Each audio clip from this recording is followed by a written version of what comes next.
Waukesha.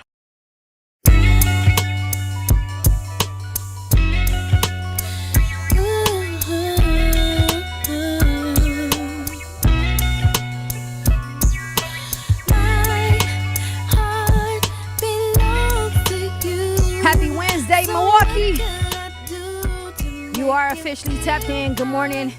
Good afternoon, family, and welcome to Tapped In with Jazz Tyler, the award-winning 101.7 The Truth, the home of real conversations that sparks real change because your voice matters. We don't just talk about what's happening.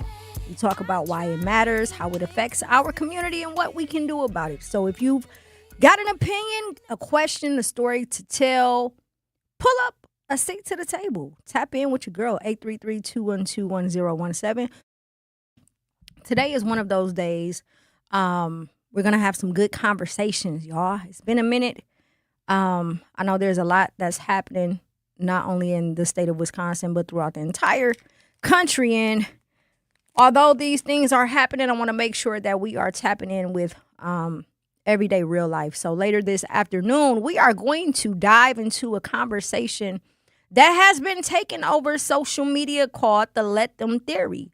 But we're going much deeper than a viral quote. We are going to talk about boundaries, peace, self-worth, and what happens when you stop trying to force people to choose you. Trust me, you are going to want to stay around for this. But first, let's see what's happening here right at the crib. Last night, there was another protest in Madison, according to Fox 6, just about an hour west of Milwaukee. Madison woke up to the aftermath of another night of unrest. There were reportedly dumpsters flipped over into the streets. Multiple fires were set. The police spent hours responding to demonstrations that continued into the wee hours of the morning. We all know that this has happened due to the situation where the brother was assassinated by Madison Police Department a few weeks back. And it looks like the city just ain't letting up. Listen, we all been there. I've been there. I've seen it in the city of Milwaukee, from Derek Williams to Corey Stringley to even the Ernest Lacey family, Dontre Hamilton. So many people from our city has participated in similar protests. So I understand both sides. I understand why people are upset. I understand why people protest to obtain answers, and I'm just going to continue to follow this story. Most importantly, my advice would be just to make sure that you're staying safe when you are out there exercising your rights, and also don't forget that the purpose of it all is to obtain justice. So although we are supporting the family or whoever is partaking in the protest, although you are supporting the family and you are standing up for something that you believe in, stay safe and remember at the end of the day, the family deserves justice. Now, tomorrow is the opening day for Wisconsin State Fair, and thousands of families are expected to head to West Allis over the next several days. Where y'all going to see? Who y'all going to see? I'm going to see the Isley brothers. I haven't been to State Fair in some years, but when I seen Ron Isley, when I seen Papa Ron on that flyer, big baby, I knew it was time to turn up. It is time to turn up. I'm going to give me some cream puffs, take the girls out, have a good time. Speaking of fest, there's also Bronzeville Fest, Bronzeville Week. Bronzeville Fest was this past Sunday. Shout out to Alderwoman Cogs and the entire Bronzeville committee. There's multiple events happening throughout the rest of the week for Bronzeville. I know last night they just had the Taco Tuesdays game night over at Summer of 85. Shout out to Kayla, which is Alderwoman Cogg's daughter. They both stopped up here with Kennedy yesterday to promote the Rooted in Natural Hair show that she had today from 12 to 4. Later on this evening, they'll be doing some line dancing. Actually, it just started. They're at Garfield Avenue between MLK and Ville R. Phillips, outside getting it in with some line dancing. Tomorrow, they have the Kool-Aid and Canvas, which is pretty much a youth driven event, like a paint and sip for the kids. the trolley rides, fashion shows, lit in Bronzeville, farmers market, pancakes and poetry. I just want to send a huge shout out to Bobany over at Rise and Grind. For those who were or who are unaware, Rise and Grind is actually closing down. I remember when she first opened up this business over 10 years ago inside of the Silver Mill Mall. And she moved to Sherman, Phoenix, and now she was in Bronzeville for quite some time. But this Saturday is the last day that Rise and Grind will be open. And for those who are regular customers, you know, at first it was Coffee Make You Black, and then all of our elders moved over to Rise and Grind. And now the Pancakes and Poetry event will be the last event there. And listen, Bobany has been an amazing run. Thank you for your service. You know, not only is she a business owner, but she's also given to the community. She's catered our lock-in programs with the restaurant. She's assisted the elderly. She's assisted the youth. You know, she used to also own a youth shelter, things of that nature. So she's more than just, you know, someone who owned a restaurant. That restaurant actually has done a lot in this community. And you will be missed. You will be missed, Rise and Grind. If you guys are able to check out some of these events this week, they are all free. They are all located right in the heart of Bronzeville. It's going to be an amazing time. Now, in other news, I'm feeling kind of salty about this because this is a guilty pleasure of mine, and I can't for the life of me understand why. Like, I'm not a pick-me person, but this is a time where I am a pick-me person. 2 people hit the lottery. They hit the Powerball. Somebody in Shorewood is smiling a little bit more today. There were 2 winning Powerball tickets. One worth $2 million and another worth $100,000 that was sold right here in Milwaukee. Somebody is sitting on a bankroll. If you got $2 million tomorrow, would it change your life, or would it just simply reveal who you are? That's a tough question. Don't answer too fast, right? Sometimes money doesn't create wisdom. Sometimes it just fixes the problems temporarily. But they say more money, more problems. I'll take the problems. Just give me the more money. I just want more money. But yeah, shout out to whoever it was that won the lottery. It's not often that people from the city of Milwaukee get a chance to hit big like that, man. I'm hoping one of these numbers that I have, hoping one of these tickets that I have hit eventually. Got some things to do, especially because it's back to school. This will be the perfect time for me to hit the lottery. I got a daughter who's going to college in 2 weeks. And I have a 9-year-old who is entering into the 4th grade. And when I tell you they are running through my pockets, they are. Listen, I don't know why they feel like I'm rich or what, or that I'm an ATM, but they just haven't made up in their mind that they can call at any given time and I'm going to pay for whatever. And I just got it like that. Speaking of back to school, shout out to Alderman Mark Chambers. Every year he does the back to school festival in the 7th district. I'm sorry, the 2nd district with the 7th district police department. There'll be free book bags with supplies, a kids fun zone, free hygiene products, free burgers and hot dogs, free haircuts, health screenings, so much more. This is happening August 30th, Sunday, August 30th from 12 p.m. to 4 p.m.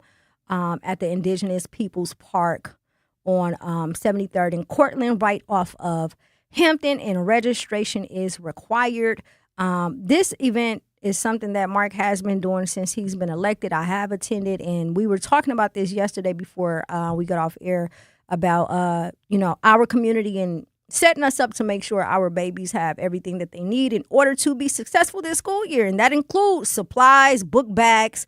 If a family is low on food, hot water, whatever it is, let's just make sure as we lead up to the school year that we are assisting each other and assisting families and assisting the babies to make sure that they can go into the school year with everything that is needed. And the reason why I say that too is because, again, as an educator, let me tell you, you will be surprised how many students never come to school with supplies on the first day.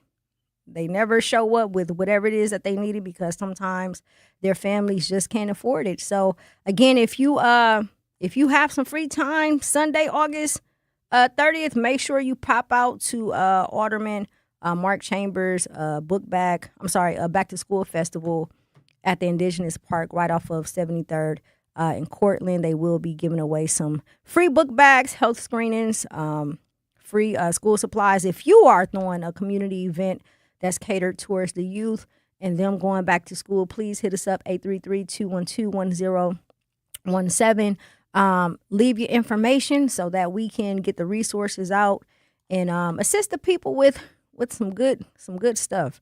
I need some too. Y'all drop me some school supply. Y'all come on down to 3rd Street Market and drop some school supplies off for my baby, man. We need some book bags. No, I'm just playing, but yeah, shout out to everyone who is out there working hard, prepping for school. Shout out to all the educators who are preparing for school. The charter schools start back August 17th, and the public school system, I believe, starts back September 1st. Either way, it's around the corner. So, listen, again, today is going to be a little bit different. There's a lot that's going on. You know, I've been watching social media. I've been watching the news. I've been having conversations, and the world is just so heavy right now.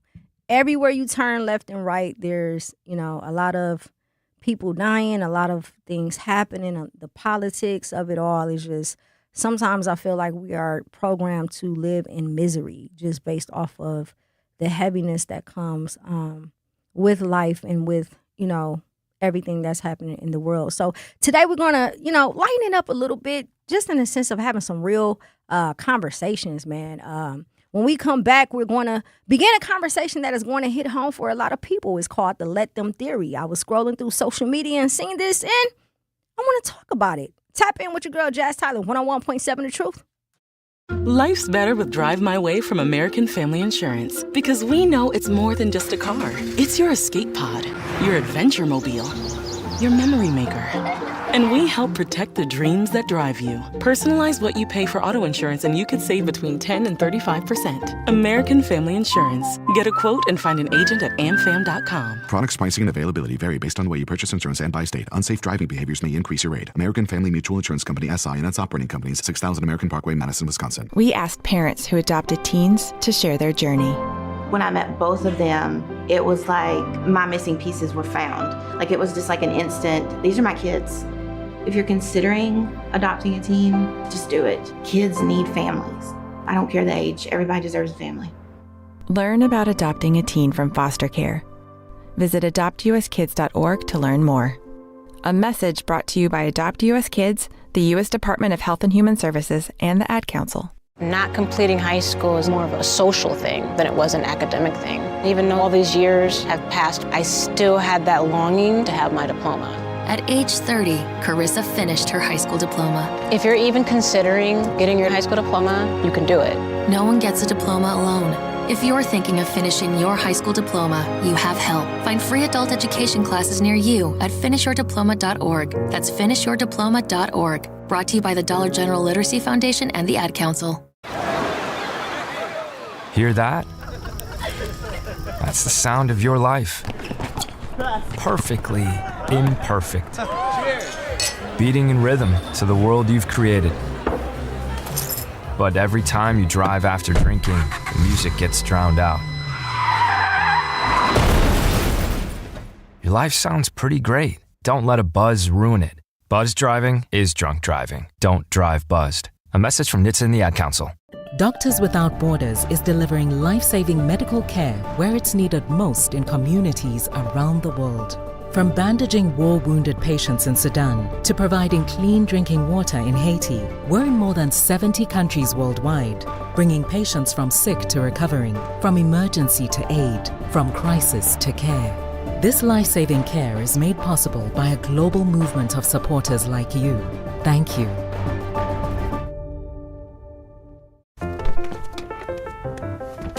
Mommy, can I sit in the front seat just this one time? No, not yet. But why? Because I love you, and you're just not ready yet. Now, get in the back so I can get you in your car seat, please.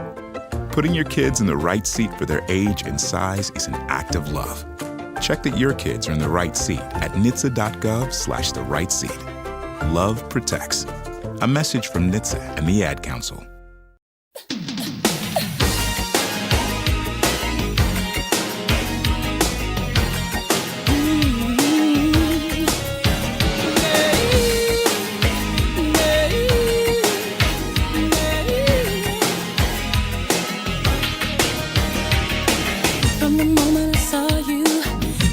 Good afternoon, Milwaukee. You are officially tapped in with your girl, Jazz Tyler, on the award-winning 101.7 The Truth. Family, listen, every single day I try to bring you guys conversations that don't just entertain you, but they challenge you. They make you think. They make you evaluate your own life. And today, I honestly believe that this conversation is going to make a lot of us uncomfortable. But if you know me, you know uncomfortable is my thing. That's the only way that you can grow, right? Not because it's controversial, but because it's truthful. Today is something much deeper. It's about control. It's about acceptance. It's about learning when to stop trying to convince people to become who they've already decided that they don't want to be. So here's the hard question for this hour. Are you exhausted because life is heavy, or because you are carrying people who've already put you down? Now let's sit with that for a minute, right? Are you exhausted because life is heavy, or because you are carrying people who've already put you down? Today we are talking about something called the let them theory. If they misunderstand you, let them. If they don't call, let them. If they don't support you, let them. And if they choose someone else, let them. This came about, I was scrolling online the other day on social media, and I seen this post called the let them theory. And it was 2 paragraphs, and I may pull it up to read it because it was so heartfelt. I felt it to its entirety. And when I first heard it, I thought like, hey, that don't even make sense, right? Like I'm not about to just let somebody do something to me or let somebody walk all over me. But the more that I began to contemplate and reflect on it, the more I realized that that's actual peace. That is actually peace. When you are able to sit there and just allow someone to conduct whatever choice that they want to make, allow them, let them.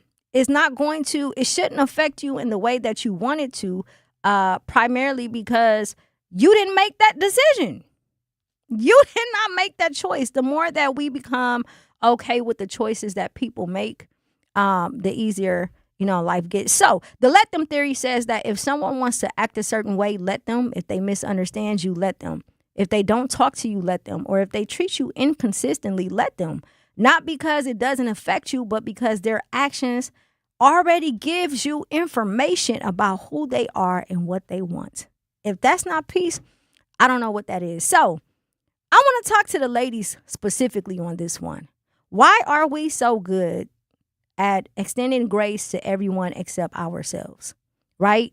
We understand when somebody disappears. We understand when they forget about our birthday. We understand when they cancel plans. But if we need a day, we feel guilty, right? Especially if you are a mother, or if you are, a wife, your husband, your spouse, them babies is never going to allow you to take a day, right, without feeling guilty. And I want to dive into this a little bit deeper too, and we'll continue to break it down as the hour goes on. But here's something that psychologists have studied for years. Human beings naturally chase certainty. So if you are a person who is uncomfortable when something is not certain, like me, it drives me insane, right? That's why rejection hurts so much. That's why we be in our feelings over certain situations. Our brain doesn't just lose a person, it loses the future it imagines with them. And sometimes we are not grieving the relationship, we are grieving the possibility. Think about that. Maybe you're not missing them. Maybe you are missing the version of life you thought you were going to have with this person, right? Your choices are your own. No one can make a choice for you. There's something that happens in the brain that causes people to make a choice, and that choice has nothing to do with you. I can't make a choice for you. You can't make a choice for me. And once you realize that, you'll stop creating false narratives in your head in attempt to find comfort in uncertainty. The let them theory. Let them. Let people be who they are. So again, the hard question for this hour is, are you exhausted because life is heavy or because you are carrying people who've already put you down? We want to hear from you. 833-212-1017. 833-212-1017. So for me personally, again, when I read this, the first thing I thought of was, why in the world would I allow anyone to walk over me? Why in the world would I allow anyone to do, certain things to me? And I read it out of context. Once I removed the emotional part, it made perfect sense. It's simply saying, again, when people choose to act a certain way or to treat you a certain way, you have to allow them, because what's going to happen is their actions is going to speak for them. And that eliminates you trying to play the match the action with the words game, or match the words with the action game. They talk like this, now I got to wait to see it. No. If you sit back and don't do anything and don't say anything and don't force anything, people will eventually expose who they are. This isn't just pertaining to relationships. This can be in your career. This can be family members. This can be friends, or it could be a relationship. But at the end of the day, you have to start to allow people to just let them do them, right? You have to begin to remove the emotional side of it and not take it so personal, because their choices is not your choices. People are going to do what they want to do. And the more that we understand that, the more, easier life is. So with this question of being exhausted because life is heavy or because you're carrying people who've already put you down, this is for my people pleasers. And people tend to be afraid of this word, right? But my analogy is a little different, because I am someone who was a people pleaser. Not in the sense of, getting over on me or just always constantly wanting to prove to somebody, but more so the people that I am around, the people that I love, the people that I want to see succeed, I never say no. I was a person who never, ever said no. If I don't have it financially, I'll find another way to support. If I can't show up, then I'll help you financially. Either way, I cannot say no. I want to please you because I love you and I want you to win.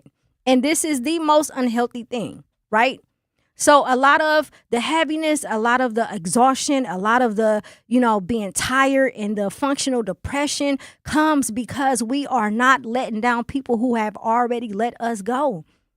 There are a lot of people around who may only be around because they benefit based off of whatever it is that you can give, because they know that if they call, you are going to show up. You are enabling them. They can call you at any given time for anything, for any reason, and you're always going to find a way to give them grace. You're always going to find a way to make an excuse to say, you know what? I'll be here no matter what. Dad, I'll be here. Brother, I'll be here. Baby daddy, I'll be here. Whatever it is, we always find a way to be there. And then when we look up, we become, exhausted with the situation. And then action starts to change once you start to change. And then it becomes a let them theory, where people start acting different and people start treating you a certain way because you no longer want to carry around the burden that others are placing on you. So again, the hard question for this hour is, are you exhausted because life is heavy or because you are carrying people who've already put you down? Come on now, bag lady. That's what Erykah Badu said. Put them bags down. Put them down. It's too much. It is too much. So the second part of this let them theory goes on to say, instead of forcing things, you accept the reality that you can't control everything, like how someone feels, how they show up, or how you want them to choose you. By choosing to let them, you start to see things more clearly and learn to choose yourself, your standards, and your boundaries, helping you see people for who they truly are, right? So the other half of that statement is basically saying, by the time you get out your feelings and stop carrying around all this luggage and the weight of the world from other people, you will begin to realize that allowing someone and the whole allowing them to do and make whatever decision they want and to treat people however they choose to treat them is you choosing yourself. The more someone does something to me that I know is not, it goes against what I stand for, the more I realize why I rock with me. I'm just saying, like, the more I realize when someone does something to me, the more I realize why I rock with me. The more I choose me first, the more I understand why I have standards, the more I understand why I move a certain way. And then I begin to realize that everyone does not move the same way. It is so much easier to allow folks to just simply be them. When you're able to allow someone to be them, no matter, and it's not to say that it doesn't affect you. Yes, when people do certain things or say certain things, obviously it does affect you. But you cannot let it overpower you. You have to allow people to do them, accept it for what it is, and accept them for, who they are. And that's all you can do. That's all really you can do. Another thing that I want to tap into as I was reading this is something when it comes to breaking our hearts. Potential. Potential has probably broken more hearts than reality ever could, right? We date people based on, hey, he might change, or she's going through something, or, when he get that promotion, girl, we going to go buy that. He said we're going to go buy that house, girl. When we get married, he said we moving over here. How many of y'all have been dating for potential, or dealing with people for potential, or staying on a job because of potential, or, holding on to a long overdue relationship or friendship because of potential? Listen, we don't have time for projects. I used to believe that if you are a healer, you attract those that need to be healed. And after healing myself, I now know that it is the opposite. You attract people who needs to be healed because you haven't healed yet. And then you end up forming a trauma bond based on potential. Listen, we got to go to break, but don't move. When we come back, I'm going to ask you a question that may completely change the way you look at relationships, friendships, family, and even your career. It's your girl, Jazz Tyler, 101.7 The Truth.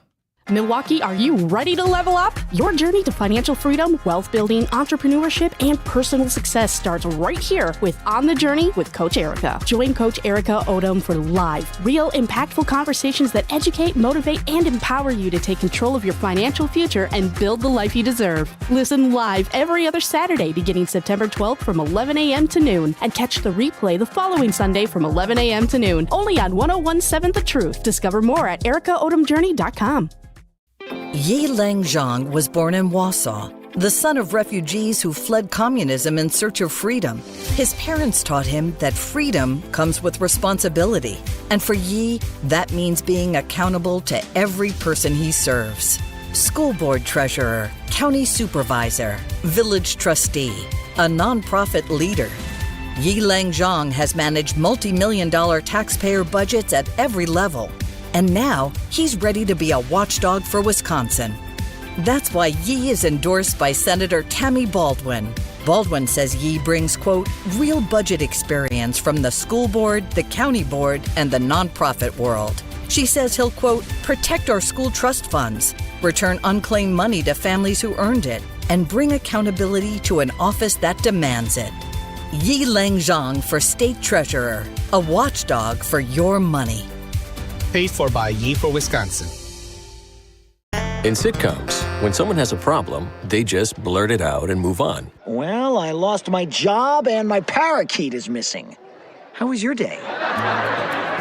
But the real world is different. Managing life's challenges can be overwhelming. So, what do? We get support. The Huntsman Mental Health Institute and the Ad Council have mental health resources available for you at loveyourmindtoday.org. That's loveyourmindtoday.org. See how much further you can go when you take care of your mental health. For 250 years, our armed forces have bravely served America. Wounded Warrior Project honors that legacy by supporting post-9/11 service members and veterans like Anthony, a Marine who was injured by a roadside bomb in Afghanistan. They carried me through my injuries, not just my physical, but my mental. And seeing other vets doing the same thing helped me tell myself, hey, you can do this. Join us in honoring warriors at woundedwarriorproject.org/America.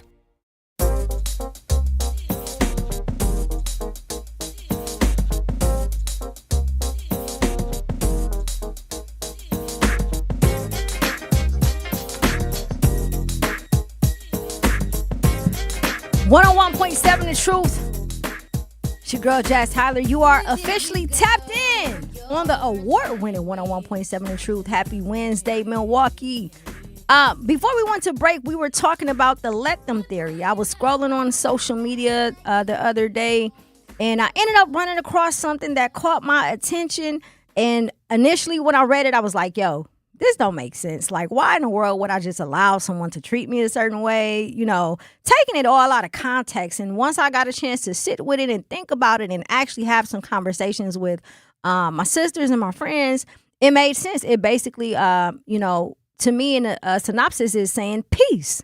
You know, you have to have a certain type of peace by allowing people to do whatever it is that they want to do. If they misunderstand you, let them. If they don't call you, let them. If they don't support you, let them. And if they choose someone else, let them. Because at the end of the day, their decision is their decision and it has nothing to do with you. And prior to us going to break, I mentioned that there was an article about human beings naturally chasing certainty, right? This is why rejection hurts so much. Because our brain don't just lose a person and lose the future it imagined with them. Now we're talking about dating. Sometimes we're not grieving the relationship. We are grieving the possibility, right? Maybe you're not missing them. Maybe you are missing the version of the life that you thought that you were going to give. So I was talking to my ladies before I went to break, and I want to talk to the ladies specifically right now because I am guilty of this. And again, I told y'all at the top of the hour we was going to have some uncomfortable conversations today, but it is the truth and it has to be said. One of the things that we have to stop doing is creating false narratives inside of our head based off of uncertainty. This is something that all people do, but women, we tend to be a little bit more emotional when it comes to this. And what ends up happening is, hey, why you think he said this? Why you think he did that? Why you think, he texted this? Or what does this emoji mean? Or maybe this happened because of A, B, C, D. And you get to piecing things together because of uncertainty, because you don't have any answers. And whatever it is that you had inside of your head, you want it to be that. So you're going to try and subconsciously create something inside of your mind to give you a little bit of comfort.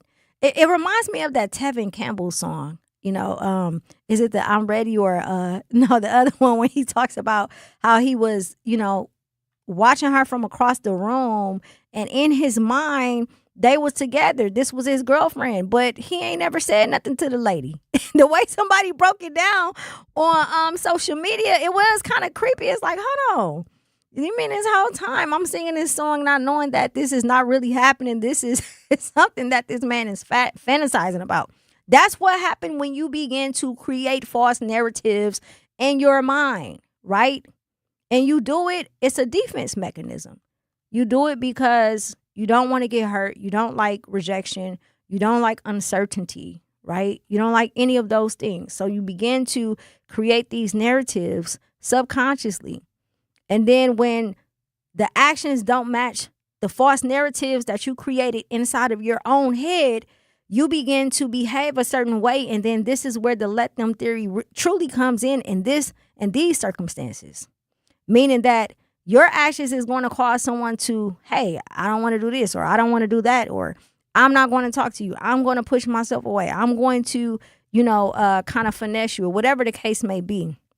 And all of this stems off of uncertainty. All of this stems because you created something that does not exist and now you feel away. Man, listen, people show you who they are. You don't need to create scenarios. You don't need to fear uncertainty. You don't need to ask questions. You don't need to be Inspector Gadget. People are always going to show you who they are if you allow them to. But you have to be willing to allow them to, right? You have to. Some of y'all be getting in the way of other people's karma. Some of y'all be getting in the way of other people's karma because you want them to, oh my gosh, you're such a great person.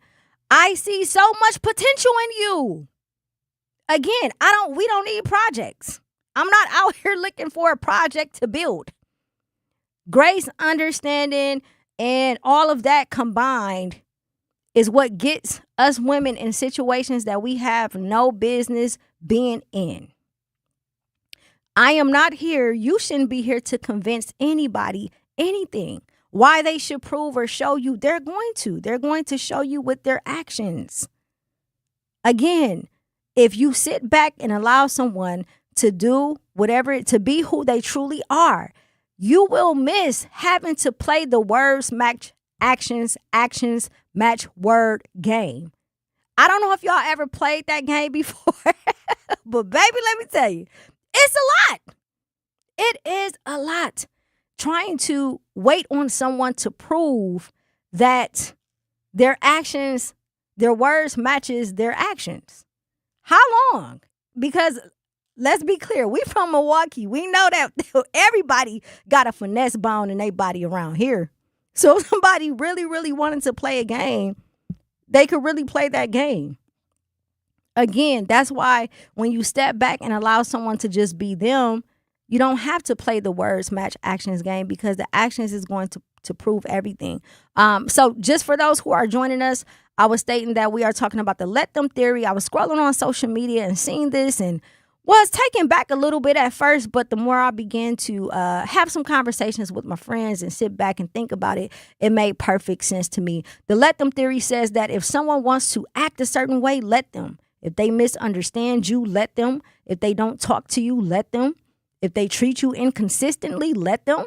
But not because it doesn't affect you, but because their actions already give you information about who they are and what they want. Instead of forcing things, you have to accept the reality that you cannot control everything, like how someone feels, how they show up, or how you want them to choose you. By choosing to let them, you start to see things more clearly, and you begin to choose yourself. You begin to choose your standards and your boundaries, helping you see people for who they truly are. Right? This is extremely, extremely important. At some point in time, you have to let people do them and start choosing yourself. You have to. The weight of just carrying, being a people pleaser and never saying no and wanting to make sure that everyone is okay and having so much grace and understanding, so much to the point that it destroys you, right? Because you don't have boundaries. You're just out here giving out the good heart, like, hey, I want to see you make it. Hey, I want to. And the whole time you're doing it to people that don't deserve it. And then you wonder why you are running around tired. You wonder why you are running around exhausted. Because shout out to Pastor Redante Ashford. He told me, he said, what's in your cup is for you, and what overflows is for everybody else. And I was running around here tired, couldn't figure out why, because what was in my cup, I was just giving away to everybody. No, that's for me. You get whatever is left over, right? That's how you have to be. You have to stop allowing people and who they are and the choices that they make to affect you. What you do should not affect me. Meaning, like, if you decide to treat me a certain way, I'm not obviously going to allow you to continue to treat me like that. But at the end of the day, that's your choice. That's the choice that you make. Cool. I'm going to allow you to, because you are showing me who you are. There's nothing else I can ask for. What else do I need to ask for? There's nothing else I need other than to see who you truly are. And again, sometimes we get in the way of other people's karma by trying to force them to be somebody that they're not. No, they're going to treat me like this. No, because I know my worth. But maybe they don't know theirs. Maybe they are treating you that way because they know that you have standards and they don't. Right? You can't force someone to do anything. That's not how life works. That's not how this works. Heading into another part of this, man. Again, I'm talking to the ladies. How many times y'all became detectives? Right? Like full-fledged. Like the FBI probably should have hit you up for a job, because you done found out so much stuff on this man just by reading text messages, looking at timestamps, wondering why it took 3 hours to reply. Then you taking that and you adding the timestamps with what time they didn't post it on social media. And now you're going to go see who they follow. Listen, you're doing too much. It's like Blue's Clues. You're doing too much. You become detectives. right? All because you want answers, because there's uncertainty. I want to tell y'all something. Everything that I'm talking about here is all, fun and games, and it's nothing that you haven't heard. But the reason why I'm bringing it up is because, again, there's so many things that's happening in the world. When you take a step back and you look at the news, you see a lot of violence, domestic violence. You see a lot of violence between our people, a lot of homicides. You see I've been seeing people get kidnapped, people being hung. I've seen marriages of people who've been together forever end. There's just so much going on. And in all honesty, a lot of these things happen as far as the violence and people retaliating because people don't allow. It's the let them theory. You just got to let them. You got to allow people to just be who they are so that you can have a sense of peace and go on with your life. When you let someone be who they are, that means that for once you are choosing yourself. You are choosing yourself. Coming up, we are shifting gears because I don't think the problem is always the relationships. I think sometimes we've been taught the wrong things about love altogether. Stay right there. It's your girl, Jazz Tyler, 101.7 The Truth. This is an urgent message about voting in Wisconsin. The primary election is August 11th. This is your chance to help decide Wisconsin's future. Early voting is happening right now, and Election Day is next Tuesday, August 11th. Go to myvote.wi.gov to find your polling place. And remember, you can register to vote right up through Election Day. Make your voice heard.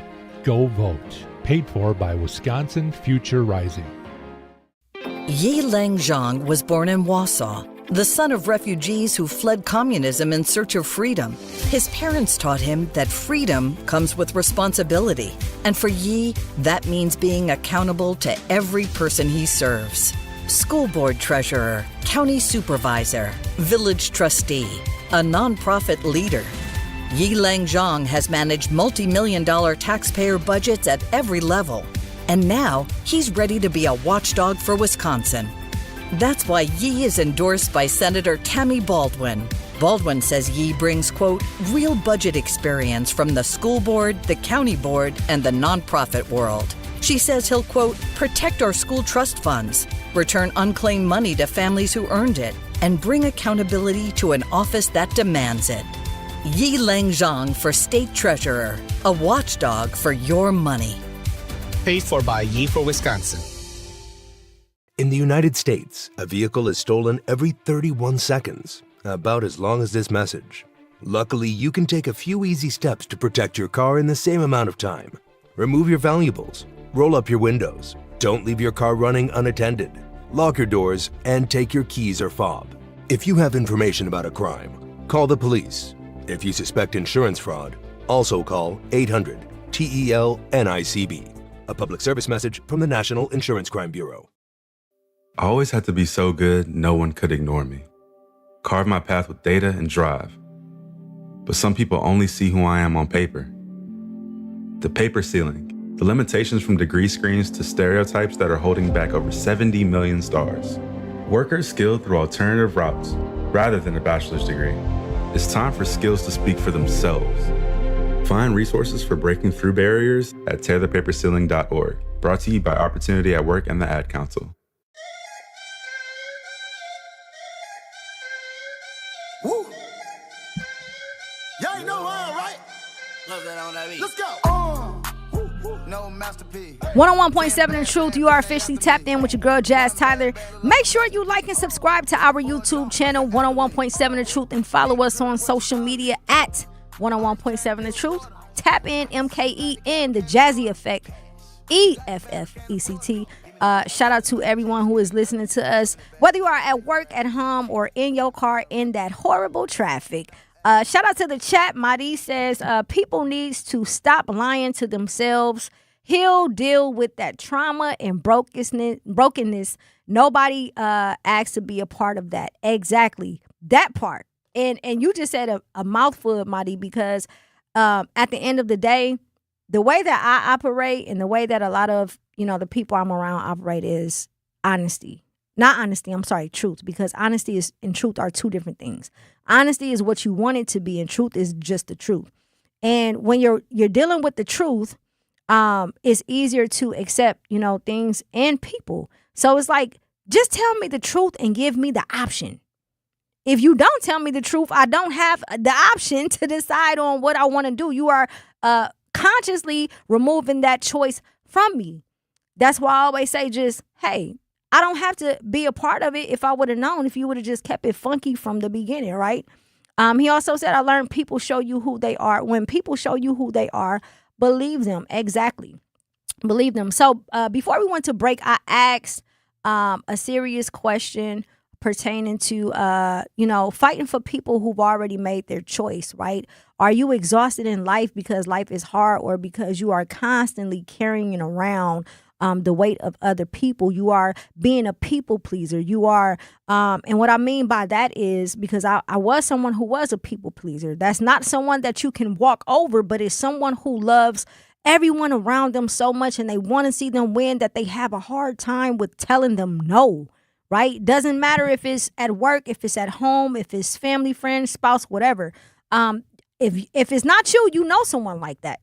There are people who just have a hard time with saying no because you just want someone to win so much. And what ends up happening is you just walk around with this burden, way down on you because you're carrying the weight of someone else. Now, when we're talking about dating specifically, and we say, are you fighting for people who already made their choice?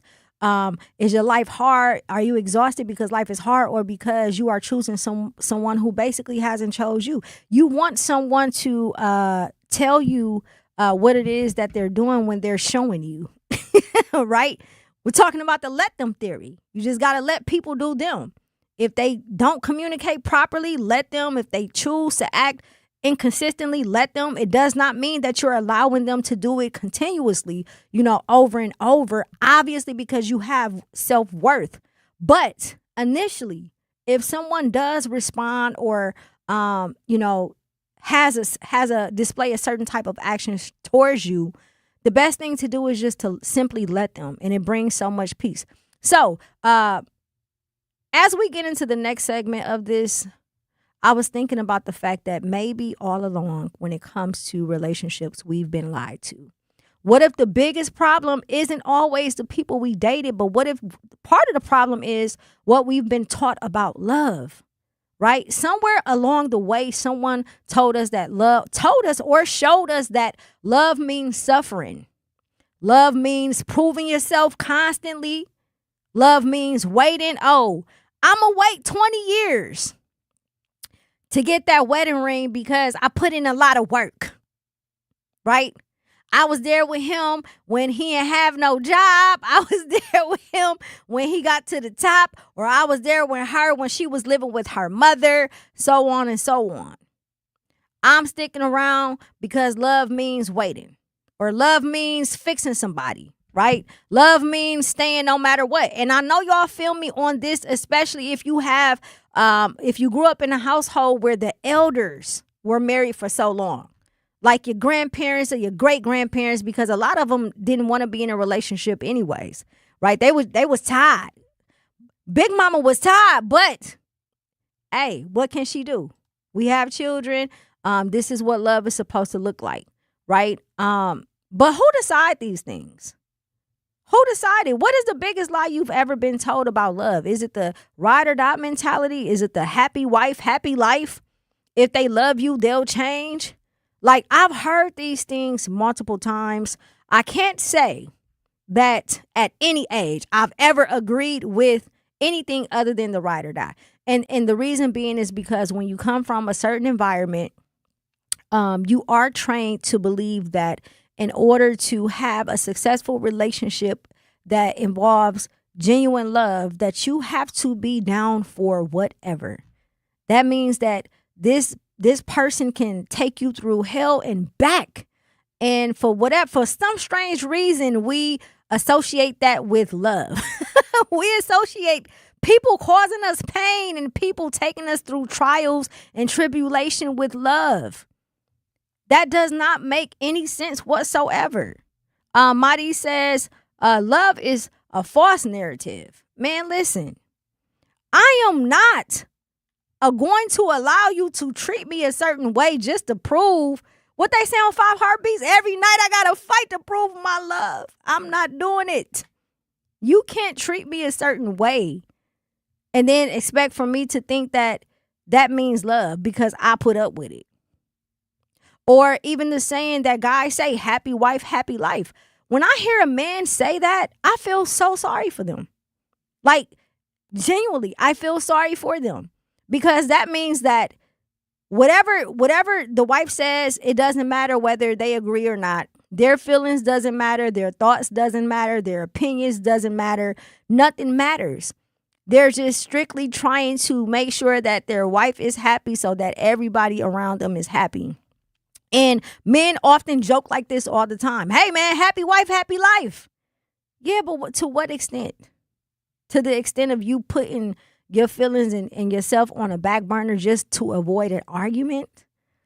Putting yourself on a back burner just to avoid your windows getting bust out, right?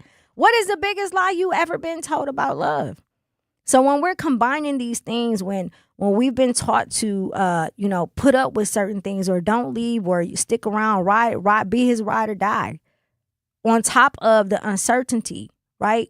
On top of not truly being healed and forming trauma bonds with people based off potential,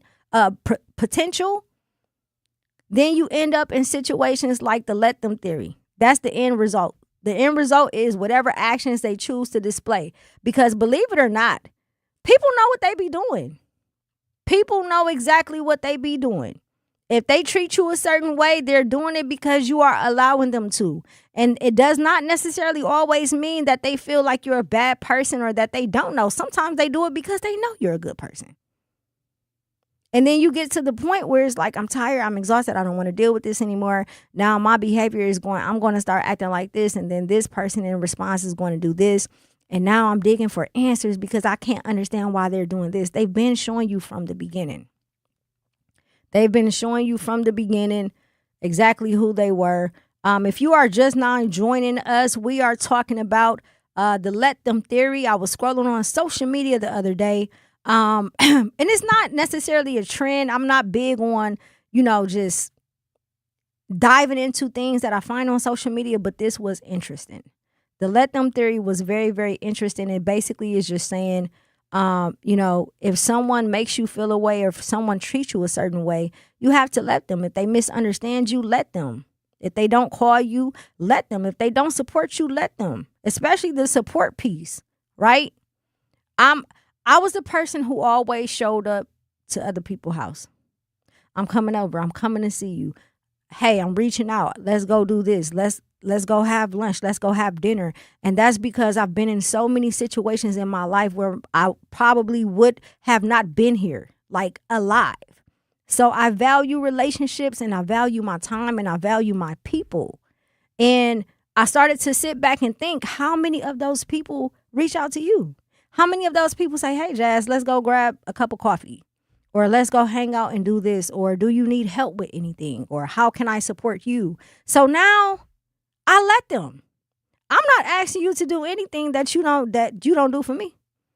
I'm not going to ask you. If I do it for you and you don't do it for me, I bet you I won't do it again. I'm being honest, and it's not being petty.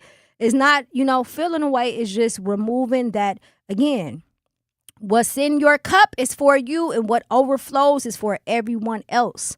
You have to remove the unnecessary dead weight, for the lack of better words. You have to remove the unnecessary dead weight.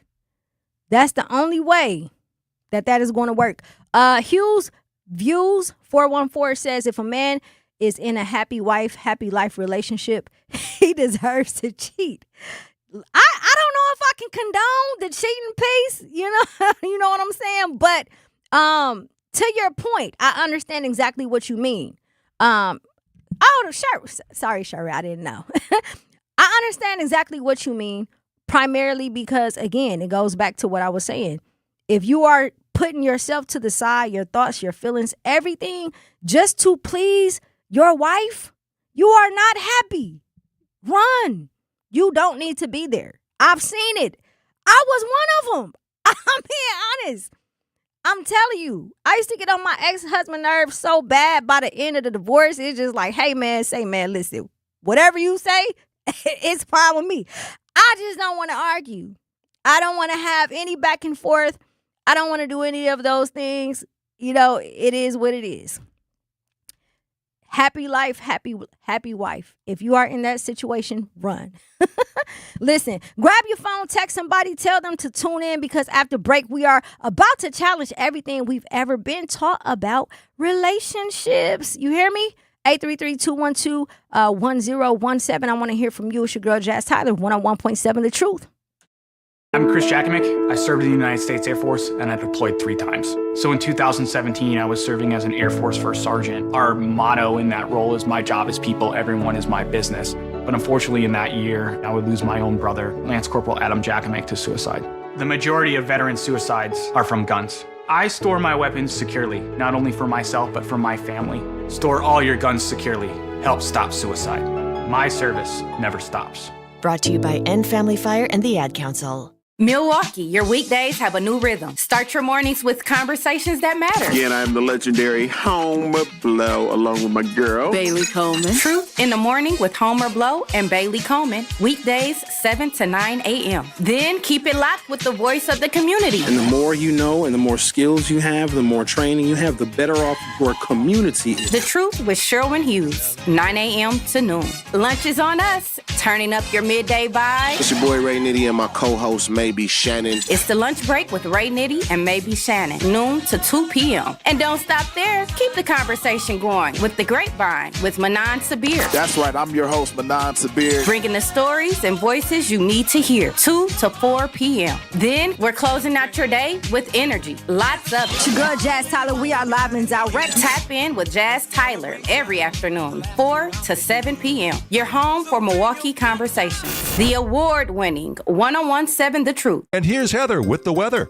Well, it's beautiful out there, sunny and 75, almost a little chilly in the shade. Now, let's get a read on the inside of your car. It is hot. You've only been parked a short time and it's already 99 degrees in there. Let's not leave children in the back seat while running errands. It only takes a few minutes for their body temperatures to rise, and that could be fatal. Cars get hot fast and can be deadly. Never leave a child in a car. A message from NHTSA and the Ad Council. Babes, what are you doing? What? I'm just mowing the lawn. No, it's blazing hot and dry out here. Don't you remember? Smokey Bear says. Avoid using power equipment when it's windy or dry. Where'd you learn this? Oh, it's on SmokeyBear.com, with many other wildfire prevention tips. Right. Thanks, honey bear. 'Cause remember, only you can prevent wildfires. Brought to you by the USDA Forest Service, your state forester, and the Ad Council. When a warrior faces adversity, he fights through it. He finds a way. Freedom isn't free. Rolling strong. Belief. Believe you can, and you will. Wheelchairs for Warriors provides mobility solutions to veterans and first responders injured in the line of duty. Join the mission and visit wheelchairsforwarriors.org. Here's the deal. We gotta set ourselves up. See, retirement is the long game. We gotta make moves and make them early. Set up goals. Don't worry about a setback. Just save up and stack up to reach them. Let's put ourselves in the right position. Pre-game to greater things.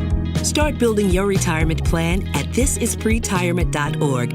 Brought to you by AARP and the Ad Council. For 75 years, the Muscular Dystrophy Association's voices have thundered through the halls of Congress. For 75 years, we've willed the impossible into existence. For 75 years, the MDA community has pushed the science, shifted the narrative, and established the field of neuromuscular medicine. And until that day, when this is all a thing of the past, you couldn't stop us if you tried. Join us and celebrate 75 years of breakthroughs at MDA75.org. Milwaukee Black Talk lives here on 101.7 FM and 1510 AM. W269DL Milwaukee and WGKB Waukesha.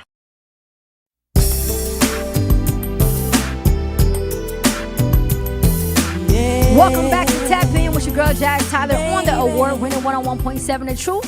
If you are just joining us, today's conversation has been incredible. We've been talking about the let them theory, not as just a dating trend, but as a lesson in self-worth, boundaries, and acceptance. Do not forget to like and subscribe to our YouTube channel. And shout out to the chat.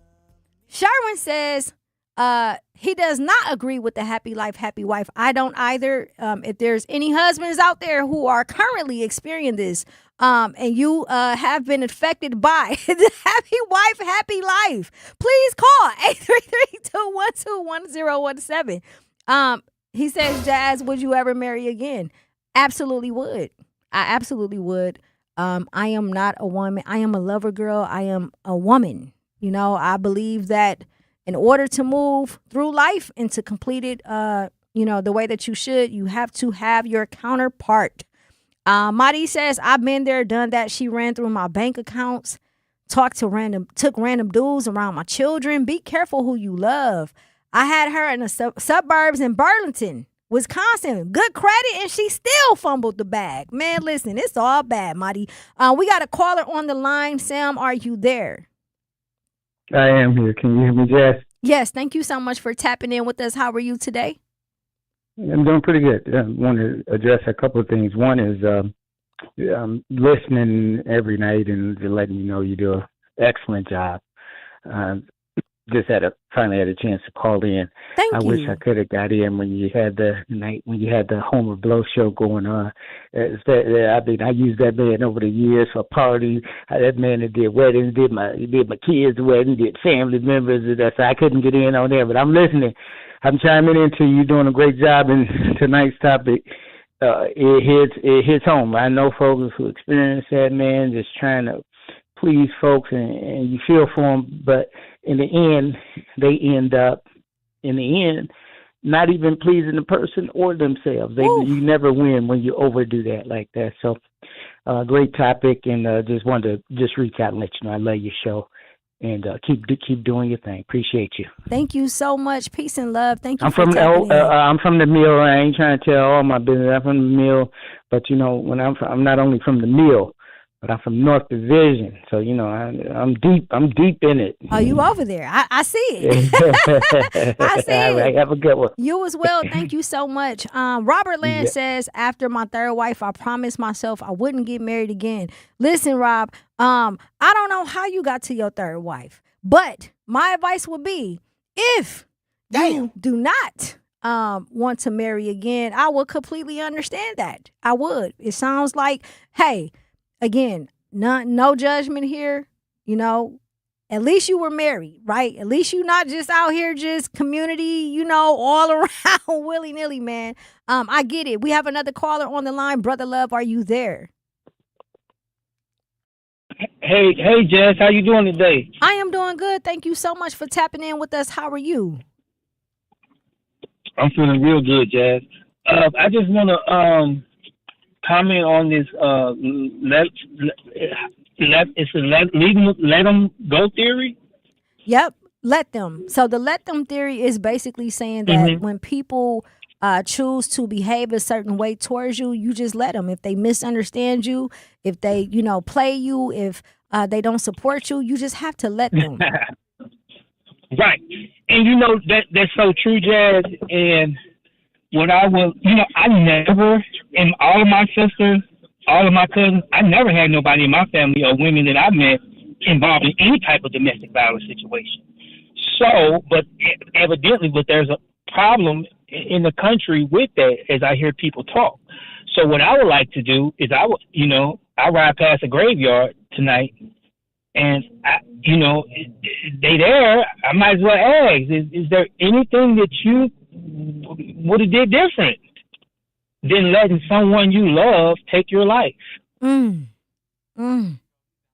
Listen, you know what, brotherly love? I think that, to your point, it goes back to the let them. And I spoke about this earlier. The reason why, when I first read this, I was like, hey, I'm not about to allow someone to just walk all over me. But I read it out of context. Basically, what it's saying is you have to have peace. You have to choose yourself enough to say, you know what? I'm not going to allow you to continue to do this to me, but I'm going to let you do it for the simple fact of it's your choice. If that's what you choose to do, that's what you choose to do. But your choice does not define who I am, right? It does not define who I am. But I want to go a little bit deeper with this, right? As far as the biggest lie we've been told about love. Before we went to break, we were talking about some of the lies we've been told growing up, right? Love means suffering. Love means proving yourself. Love means waiting and fixing somebody and just, again, being that ride or die. Sometimes the problem isn't the person we choose, but sometimes it's the fact that we've been taught to love a certain way. We've seen our parents, our grandparents, movies, songs, all of that. Like, we've seen things around us to train us on what love is supposed to look like. But my question to you all is, what is the biggest lie you ever been told about love? I'll go first. For me, I think the biggest lie is if they love you, they'll change. I mean, people can grow. Absolutely. People can mature. But growth has to be their decision, not your project. Again, ding, ding, ding, that word project. It has to be their decision. Love is not a renovation show. You don't get the blueprint, hire the contractors, and then expect someone else to become your dream partner. That's not how this goes, right? If they love you enough, they'll change. No.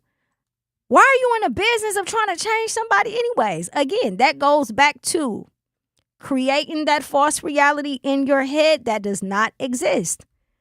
You are dating for potential. You are friends with someone for potential. You are with them because of everything you want them to be, not because of who they are. That's really delusional. I'm not being funny. I'm not trying to talk about anyone, but I'm being honest. That is delusional, right? Now, let's take this a little bit deeper, because a lot of these are pattern recognition behavior. A lot of this is pattern recognition behavior. We naturally seek familiarity as human beings, right? Even what's familiar sometimes isn't healthy. If you grew up in an environment that was chaotic, or if inconsistency was not normal, if expressing yourself was not normal, then peace is not going to feel normal. That's why healing isn't just learning new habits. Sometimes you have to train. You have to unlearn and relearn. You have to retrain your nervous system to stop confusing anxiety with excitement. And ladies, you know exactly what I mean when I say this, because we get the butterflies. Those aren't butterflies, homegirl. Those are not butterflies. Those are warning of mass destruction. Run. Your body is telling you something ain't right. And you over here googly eyes. Hey, oh my gosh, girl, he gave me butterflies, girl. Oh my gosh, he pulled up on me. And I went outside and he brought me some roses and, kissed me on my cheek and told me I smell good and said this and said that. And no, those are not butterflies, my love. That is anxiety. That is anxiety, because your body, your nervous system, your spirit is picking up something that you can't, because you're stuck on dumb. You're all in your heart, all in your chest. You're all in your feelings that you can't pay attention clearly to understand. So you are confusing anxiety with excitement, right? I remember I was getting my hair done by my good friend Anitra. And I was sitting in her chair. It was her anniversary. We were talking about her marriage, and I was asking her, like, how did you know that Corey was the one? Right? She was like, I was like, did you get excited? She was like, no. Initially, I didn't, I wasn't into him like that. But I knew he was the one because I was calm. I had this sense of calmness in my body, this sense of stillness, right? Not butterflies. She said butterflies is anxiety. And when I sat there and thought about it, I'm like, it is a form of anxiety. But we've been brought up in an environment of survival so much to the point where, again, it goes back to, if you have grown up in chaos and confusion, if you have grown up in unstable or there wasn't any consistency, anything opposite of that is going to feel abnormal. Anything opposite of that is going to feel like out of the ordinary, right? So again, you have to unlearn and relearn to train your nervous system to be accustomed to, those triggers. Why? What is making me feel this way? Don't confuse your feelings with your nervous system. Those are two completely different things. Again, this is going back to the let them theory, right? Are you tired from life? Is life hard and you're exhausted because of life, or is it because of someone else? Because you're holding on to someone that you should have let go, or someone who has already let you go. And then the biggest lie about love. We create these false scenarios in our head because we're scared of rejection. We're scared of uncertainty. And whenever something is not certain, what do? I'm going to make up something because I need an answer. It's like the people who's always like, you did me wrong. I need an apology. What is an apology going to do? Nothing, right? I don't care about no apology. You done did what you did. It's the same thing with love, with dating, with relationships, with friendships, with all of the above, right? We got to go to break. When we come back, we are playing a new game called Truth or Trend. I am going to read you popular relationship advice from social media, and we're going to decide together, is it wisdom or just another internet trend? Do not touch that dial. It's your girl, Jazz Tyler, 101.7 The Truth. Educators Credit Union is more than a place to manage your money. They're where your financial possibilities take shape. They're more than transactions. They're conversations about your financial goals. More than numbers, they're community advocates who support free, local events that are accessible to all. They foster community because we are stronger together. Educators Credit Union is people helping people. Become a member at ECU.com. Insured by NCUA. Membership eligibility required. Each early detection, each shortened hospital stay, each quick recovery reminds us why we serve. From first breaths to complex surgeries to rehabilitation that gets you back to your family sooner, we stand ready, quietly preparing, focused, and guided by one promise: to be fully devoted to you. Ascension, Wisconsin. Advanced care devoted to you. This is an urgent message about voting in Wisconsin. The primary election is August 11th. This is your chance to help decide Wisconsin's future. Early voting is happening right now, and Election Day is next Tuesday, August 11th. Go to myvote.wi.gov to find your polling place. And remember, you can register to vote right up through Election Day. Make your voice heard. Go vote. Paid for by Wisconsin Future Rising. Talking about guns with others might not always feel comfortable, but it could save a life. Here's a way to start a conversation. Your family is going over to your neighbor's home for dinner for the first time. How would you ask if there are any unlocked guns in the home? Hey, we're so excited for tonight. Before we come over, though, may I ask if there are any unlocked guns in your home? Our guns are stored securely, locked in a safe that the kids can't access. Awesome. Learn how to have the conversation at agreetoagree.org. Brought to you by the Ad Council. Wherever there's a need in our communities, there's a United Way. Improving lives so everyone can thrive. Where more people can gain access to healthcare and nutritious food for their tables. Where more community members can benefit from financial education and get connected to local resources for housing support. And where children are given more chances to reach their full potential. Community is where we find our strength and where we share our hope. United is the way. Visit unitedway.org. Anxiety, keep on trying me. I feel it quietly, trying to silence me. Yeah, my anxiety can't shake it. 101.7 The Truth. You have officially tapped in with your girl, Jazz Tyler. Welcome back. If you are joining us, we are talking about the let them theory. I seen this on social media. Listen, and I had to talk about it. If people, treat you a certain way, you got to let them. If they don't support you, you got to let them. And that's cool, right? You have to let them. We're going to tap back into that. But before we do, I want to introduce our newest segment, Truth or Trend, right? How it works is I'll read a popular saying. You tell me, is it truth or is it just a trend? We are joined by our intern, Terrace. You ready? Let's talk about it, Terrence. Hello. Okay, so round one. Here's the question. I want to ask you the question, and then and then you just answer like rapid fire, right? And you can explain as well. So first question is, if they wanted to, they would. Truth. All right. Round two, protect your peace. Truth. Okay. And the third one, never chase anyone. Truth. Yes. So you say 3 out of 3. Truth. All truth. All right. So I believe that if they wanted to, they would.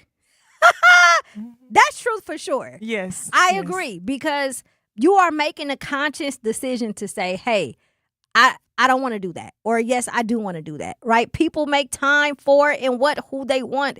I don't care what the circumstances are. I don't care if you're going through something. I don't care if it's depression. I'm going to make a way. Right?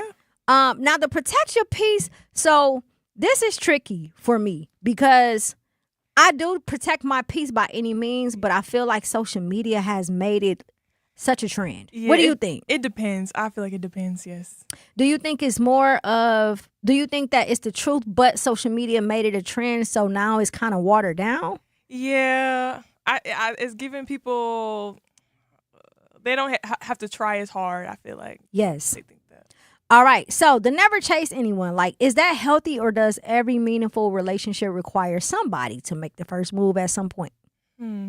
You gotta want to be chased. It depends on the person. Yes, it do. Look, I want somebody to show that they care and they want me. Yeah, I agree. So the never chase anyone, I feel like that's the truth. To your point, because at the end of the day, somebody does have to chase somebody. I'm not going to do the chasing. I do the choosing. Exactly. I'm not doing the chasing. Exactly. Thank you so much, Terrence. We're going to bring that back tomorrow as well. Here's what I think. I think that healthy relationships aren't, about chasing. They are about reciprocating. And one person shouldn't always be carrying the relationship, right? Hey, stop carrying the relationship. That goes back to what we talked about earlier. As far as how hard life is, right? Are you tired and exhausted because you are fighting for people who already made their choice? You fighting for something that does not exist. It no longer exists. It hasn't existed. Earlier, we was talking about the happy wife, happy life. I know y'all got some homeboys or some homegirls who are in relationships that don't want to be in a relationship, and they're only there because life is just a little bit more simple and a little bit more easier with them being there. I want to go back to the mind thing when I was talking about things being familiar. Again, we are talking about the let them theory. I was scrolling on social media the other day, ended up running across this post on Instagram. And initially when I read it, I was like, ain't no way I'm going to allow someone to just constantly walk all over me. But I had to take a step back, have some conversations.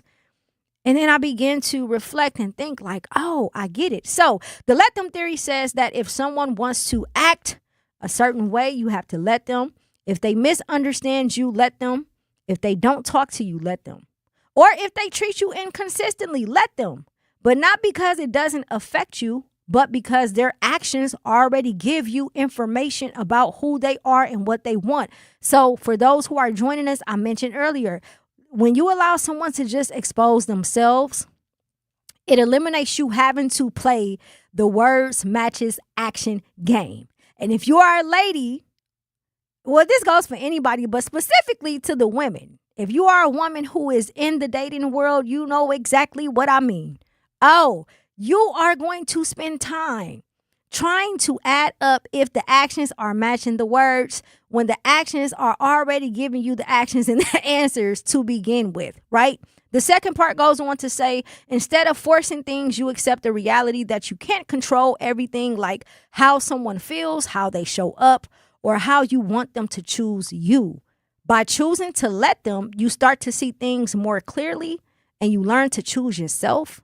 You learn to choose your standards and your boundaries, and it helps you see people for who they truly are.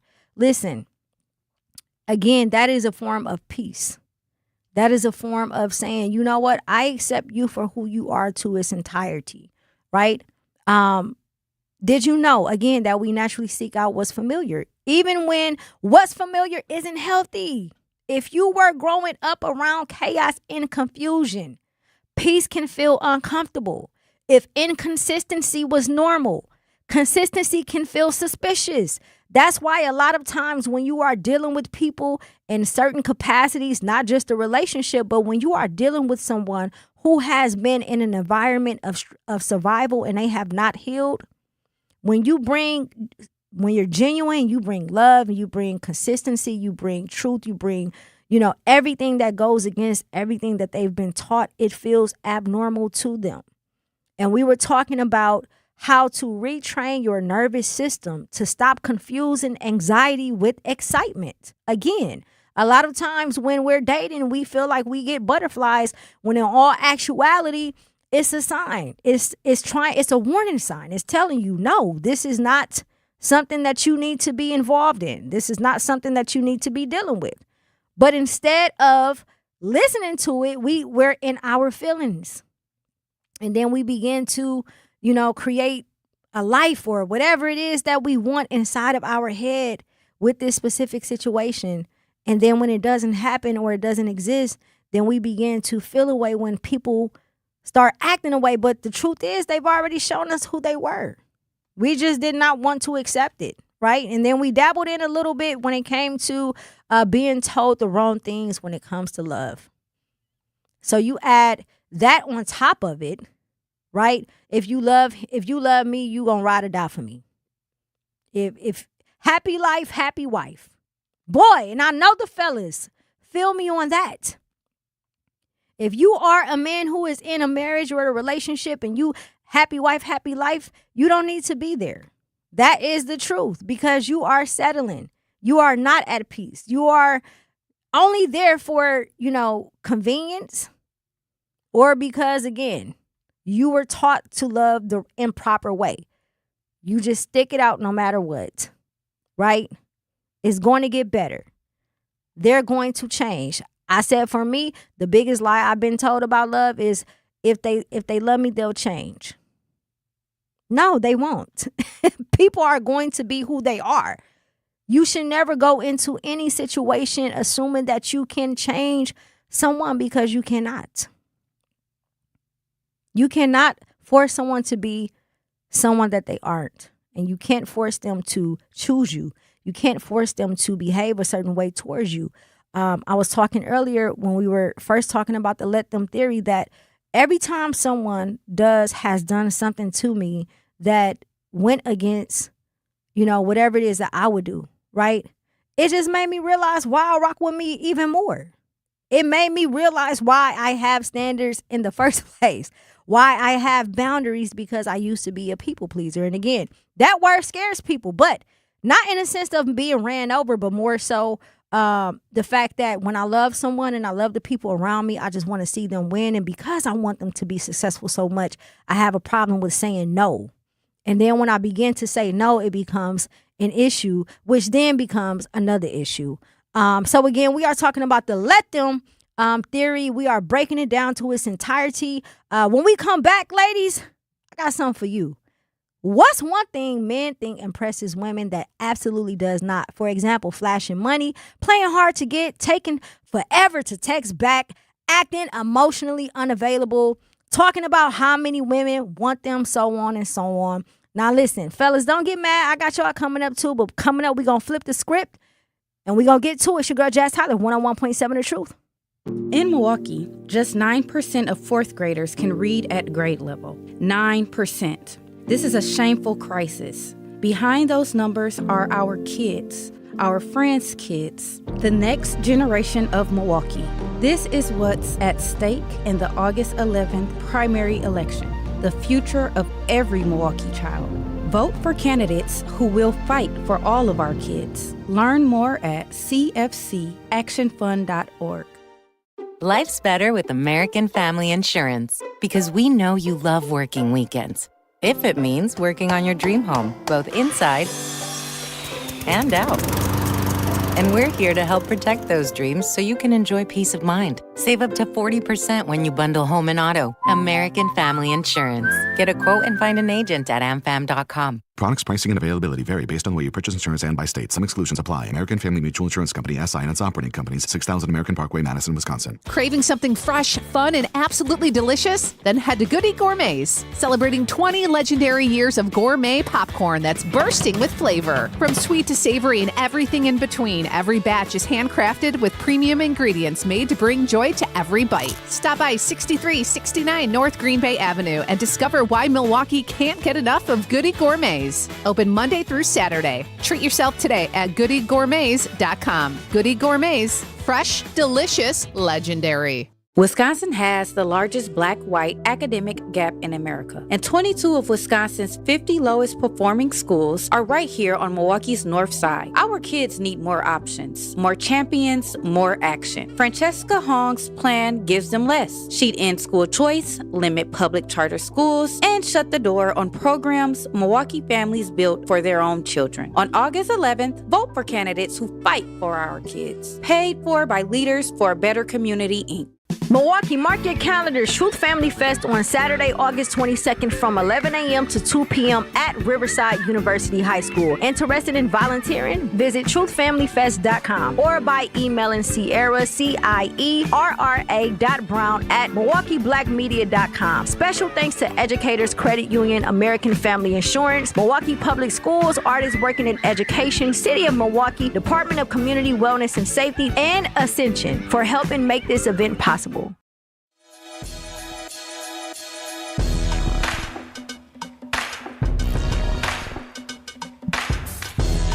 You are officially tapped in with your girl Jazz Tyler on 101.7 The Truth. We got a caller on the line. Mr. Lee, are you there? Yes, I am here. Can you hear me? Yes, thank you so much for tapping in with us. How are you today? Blessed by the best. Appreciate your commentary. I appreciate the voice and how you're invoking these questions you're invoking these discussions. But I want to just chime in real quick on the happy wife, happy life. I mean, my understanding after being married 20 plus years, 5 children, 3 adults, and 2 younger ones. The extension of that happy wife, happy life for me is she's an extension of me. I'm treating her like I would treat myself. So if she's happy, I must be happy. But I want to add to this. A joyous man, that's God's plan. I'm going to leave it at that. Yes. Thank you so much, Mr. Lee. And you are absolutely right? So in that context, if it don't apply, let it fly. Meaning, I understand what you mean for a man who is happy. Happy life, happy wife. Meaning, as long as I make my wife happy, right? That's my job as a man. Then everything will be all right. I understand that for men like you, but for the men who like to waste women time, right? For the men who and what I mean by that is they know that they don't want to be there, but they are there for convenience. And hey, hands up, happy wife, happy life, whatever it is, that is unhealthy.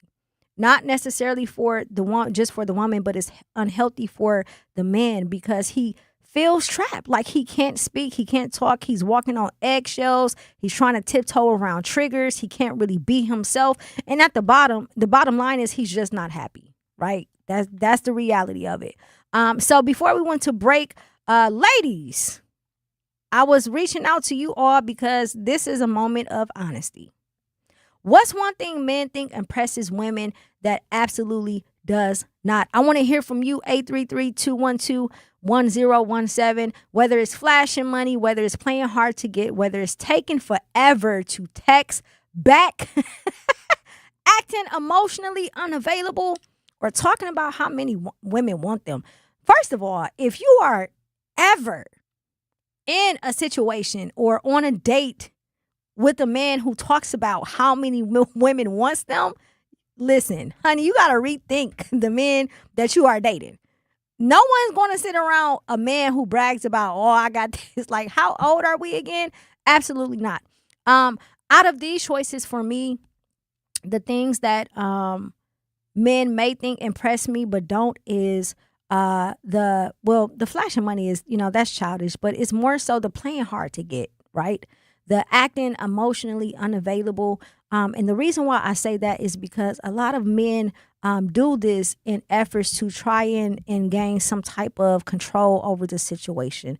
And I'm not talking about narcissists, because I know us women love to throw that term out there so loosely. I mean, like men who are actually interested in you, but because they have been in situations that has forced them to be heartbroken or to harbor how they truly feel, they pretend to be emotionally unavailable when all actuality, they care more than you do. They just don't want to show it, right? So they play hard to get. They do little things. So me, again, true family, y'all already know, I say it all the time. I am the official petty LaBelle. Okay? Official petty LaBelle. My pettiness is so petty. It's the pettiness of pettiness. If you take too long to text me back, I will text you back the same amount of hours and minutes and seconds later. If I text you at 3:33 p.m. that day and you wait 8 hours and 56 minutes and 32 seconds to text me back, that's how long I'm going to wait to text you back. That's how long I'm going to wait to communicate with you, because I want to prove a point, right? It's not, and a lot of men do it because they're playing hard to get, because they want to make it seem like, hey, I got this going on, or I can't give her too much. Like the bait system, breadcrumbing.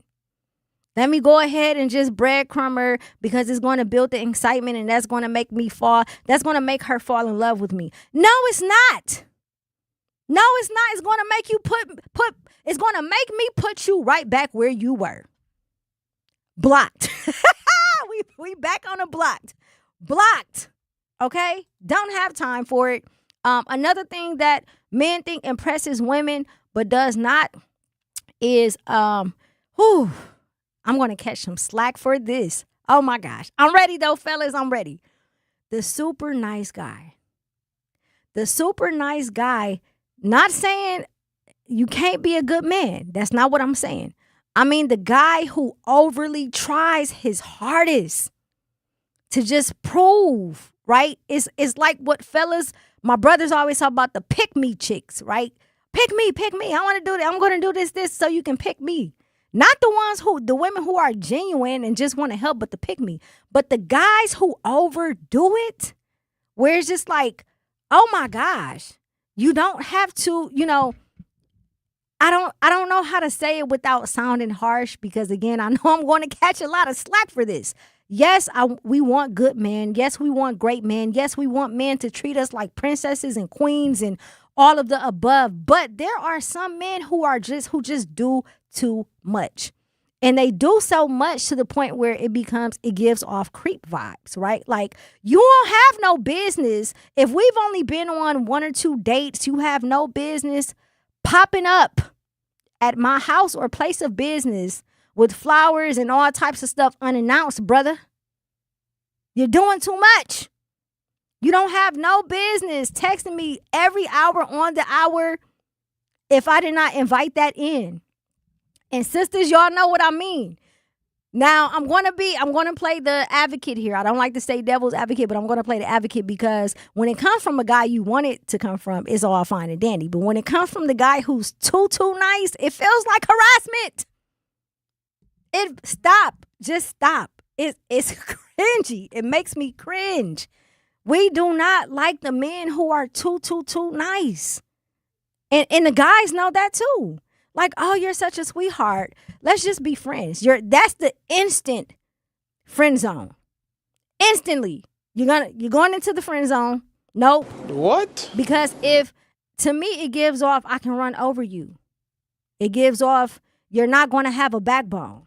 It gives off, you're going to allow me to wear the pants in this relationship. Again, it may sound weird, but it's the truth. Like, I don't want a super nice guy. I don't want a guy who just overdoes it, who tries his hardest to prove why I should rock with him. No. Your actions is going to show me. If you keep doing corny stuff, and that's not going to work for me. Shout out to the chat. Anita Nicole over here cracking up.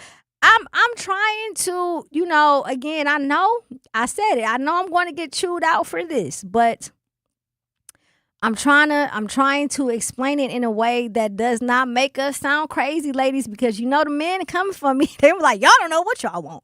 One minute y'all want a nice guy, the next minute you don't want a guy. What do you want? I do want a great guy. I just don't want a guy that's too nice. Like, my mind is different. If you are too nice, I'm gonna be like, dang, can you fight?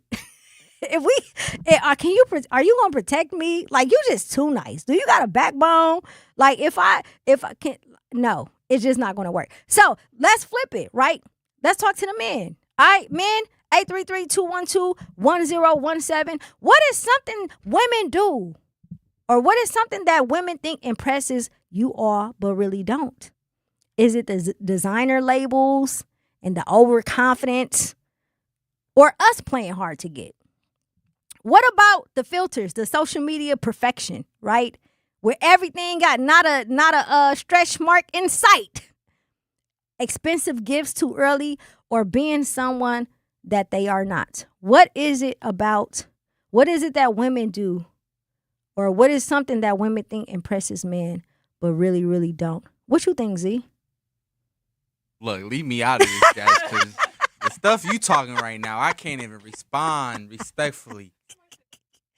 What is something women think impresses men, but really don't? From my experience, Say hair, lashes, the makeup, the aesthetics, and BBLs, yeah. Yeah. My brothers mentioned that too. Like lip filler or anything like that. Oh my gosh! Listen, I feel like I am watching the iRobot movie. Like, everybody just looks the same, right? There is no originality. And this is coming from a woman. I'm not hating on women who are like that. I'm just saying that in today's day and age, I can understand why that would not impress a lot of men, because everybody go to the same doctor, get the same body, have the same Louis bag, have the same red bottoms. The wig's the same, the makeup artist is the same. Everything is just the same. But for me, I think when it comes to us trying to impress women trying to impress men, I think where we fall short is by being there, right? It sounds very, very simple, but hear me out. If you are a person who's a natural healer or a natural giver, it's like, hey, whatever it is you need, I got you. I like to do this, or yeah, I like to do that. Okay, so we found a common ground. We found a common interest. Now with this common interest, like for me, I always attract men, entrepreneurs, men who has their own businesses or who runs major, corporations. And then it's like, and because I like business and I have my own business and I love ideas and creative direction and all of that stuff, I'm always constantly thinking, I'm always creating, I'm always throwing out ideas. And because I'm a woman of the people, my people specifically, I want to help you, right? So what I end up doing is, man, they be like, I'm trying to do, oh yeah, that's easy, right? What knowledge is power. That's easy. Come on, I'll show you how to do it. Don't worry about it. And then you do it just because it's naturally who you are. But at the same time, you start to begin to realize, like, hold on. I'm not about to be over here helping you build a whole business, giving you information, having lunch dates and coffee, planning around this and that because I want to impress you or because I want you to see, like, yeah, we can build a business together or we can work together. No. What's going to end up happening is he's going to take all the information that you give him. He's going to take all the information that you give him, apply that to his business, and then he's going to go about his business. He's going to go about his business. I'm telling you, that's exactly what's going to happen. And again, it's not it doesn't apply to everybody, but I'm just telling you from experience. That can come off as a pick-me woman. Men do not like the pick-me woman. He's going to pick you right up out, right up off his life. He's going to pick you right up on out of his life. If you overextend yourself trying to prove to him why he should be with you. I know how to do this. I can do that. That's easy. I'm da. Okay. So does the next woman. So does the next woman that's on his line. So does the chick he just went to Cabo with. So does the chick that he just went to Chicago with, right? Men do not like pick-me women. They don't. And I have a lot of brothers. I also know that men, some of the things women do that think impress men that really don't is walking around all day with that makeup on 20. Every time he see you, you got a full beat. You got a wig on. You got heels. Like every time he see you, when y'all go to bed, you got on makeup in the bonnet. And when you wake up, you got on makeup in the bonnet. You got your face done 2 days ago. You ain't washed it off yet. I'm just saying. You waking up looking like Cleo. He don't know who you is because you've been an imposter this whole time. Right? 9 times out of 10, even men who do appreciate and are attracted to the women who like to look like that on a regular, 9 times out of 10, when they're in their own comfort at home and they're, he get a chance to, like, they like that more. If you popping out and you stepping out and that's your thing, cool. But not at home. Right? Not every time he pull up and y'all go out to dinner, every time he come over to watch a movie, every time. Date night at the crib and you got a full beat. Come on. Men like natural women. Men want to see you without makeup. They want to see you when your hair nappy. They want to see you in some jogging sweat, some sweatpants and a tank top every now and again, right? So stop always feeling like you have to be the best of the best in order to obtain the attention of a man. Listen, we got to go to break. When we come back, we are going to talk about potential versus reality. Are you in love with the person or the possibility? It's your girl, Jazz Tyler. Do not touch that dial. 101.7 The Truth. Natural gas is a clean, reliable, and convenient source of energy delivered directly to you through underground pipelines. The pipeline system has an excellent safety record, but there are clues that can help you identify a potential hazard. If you smell the strong odor of rotten eggs, hear an unusual hissing sound, or see blowing dirt or debris, it could be a natural gas leak. Leave the area immediately and call We Energies at 800-261-5325. We Energies. People you can trust. Energy you can depend on. My mom has decided to learn to paint, and she's good. My dad's now into creative cuisine, and I've already put on 6 pounds. Learning new things comes with age. My mom, she started forgetting my name and what we're talking about. Forgetting well-known things doesn't. Memory loss may be a sign of Alzheimer's disease. Early detection gives you and your loved one time to plan for the future. Learn the warning signs of Alzheimer's at 10signs.org. Brought to you by the Alzheimer's Association and the Ad Council. The possibility of lung cancer can be pretty scary, especially if you're one of approximately 8 million current or former smokers at high risk. That's why SaveByTheScan.org wants you to know that now there's a breakthrough low-dose CT scan that can detect lung cancer early, and it only takes 60 seconds. You stop smoking, now start screening. For an easy quiz to see if you're eligible, visit SaveByTheScan.org. It could save your life. SaveByTheScan.org is brought to you by the American Lung Association's Lung Force Initiative and the Ad Council. Reading aloud to children sharpens their listening skills, expands their vocabularies, and nurtures a lifelong love of reading. That's why Reading is Fundamental, the nation's leading children's literacy nonprofit, offers free monthly read-alouds by popular authors through its Rally to Read program. Visit rallytoread.org to watch the read-alouds and discover exciting reading activities for school and home. Visit rallytoread.org today. We asked parents who adopted teens to share their journey. When I met both of them, it was like my missing pieces were found. Like it was just like an instant, these are my kids. If you're considering adopting a teen, just do it. Kids need families. I don't care the age, everybody deserves a family. Learn about adopting a teen from foster care. Visit adoptuskids.org to learn more. A message brought to you by Adopt US Kids, the U.S. Department of Health and Human Services, and the Ad Council. I'm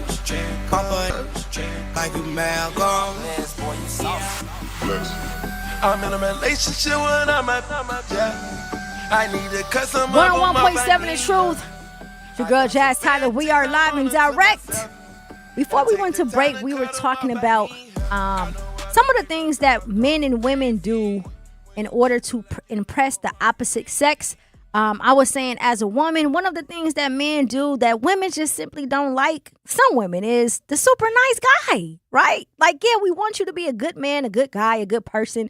We want you to treat us like a queen. But when you start to overdo it and you become a pick-me guy, similar to what the guys mentioned about a pick-me woman, then it's all bets off, right? Automatic friend zone. For the men, they don't like the pick-me chicks, and they don't like women who walk around all the time just made up. You know, sometimes they want you to be a little lax. Sometimes they don't want you to have on a full beat. They want to see who you are and your natural thought. You know, so maybe the greatest lesson today when it comes to this is to stop trying to become what you think someone wants and become the healthiest version of yourself. Because the right people won't require a performance. They'll appreciate your authenticity, right? Now, before we went to break, I told y'all, coming back in this hour, it's about to get real. We are going to talk about potential versus reality. Now, this applies both ways to both men and women, right? And it's not necessarily pertaining to just dating, but I'm using dating as an example because we are learning something here. Pattern recognition, self-pattern recognitions, right? Potential versus reality. Are you in love with the person or the possibility? We've talked about the let them theory. We've challenged some of the biggest relationship myths that we've inherited. But I think this next conversation is where a lot of us are going to see ourselves. So here's my question, my hard question for this hour for you, Truth Nation. Have you ever been in love with someone's potential instead of accepting their reality? Right? And again, I don't mean just romantic relationships. We talking friendships, business partners, family members. Sometimes we just become emotionally invested in the version of a person that we hope they'll become while ignoring the person standing right in front of us. That is the hard truth. I want to hear from you. 833-212-1017. Have you ever been in love with someone for potential instead of accepting their reality? I talked about this earlier. I can't do projects. I don't want a Build-A-Bear. I don't want a project, right? And the reason why I say that is because, again, at the top of the show, you know, I was explaining to you all about the let them theory. And I was also talking about my stance on things and why when someone chooses to behave a certain way, I allow them to. Not to repeat it because I have self-worth and standards, but because I'm at peace with myself. And one of the things that I've learned about myself is that I love potential and the possibility. I am a person who loves the possibility of something because I come from nothing.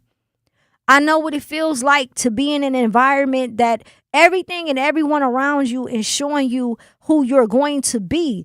And you have to find something within yourself that say that is not going to be the possibility of me. So the impossible is not impossible to me. Even when it comes to dealing with human beings, the impossible is never impossible because look at me. Look at how far I've come. I don't look like what I've been through. If I did, y'all probably would not want to look at me. I don't look like it. So nothing is impossible to me.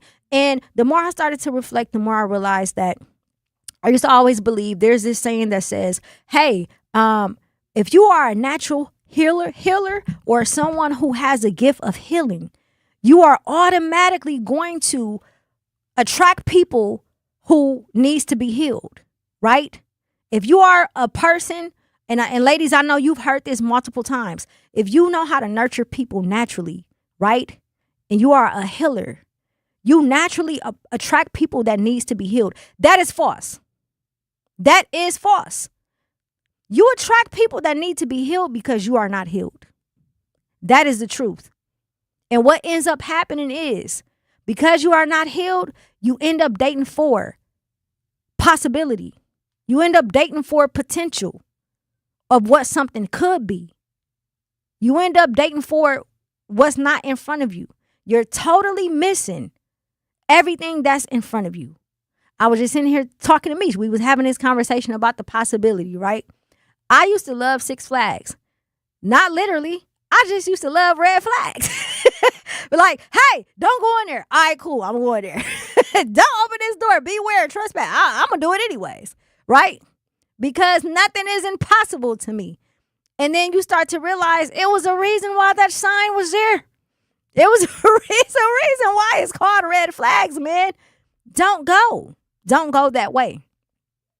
But I always try to see the good in people. I always try to be a person who is understanding. I always try to be a person who, just give grace, because that's how I want people to treat me. That's how I want people to deal with me. And the problem with that is when you are stuck in potential versus reality, you are stagnant.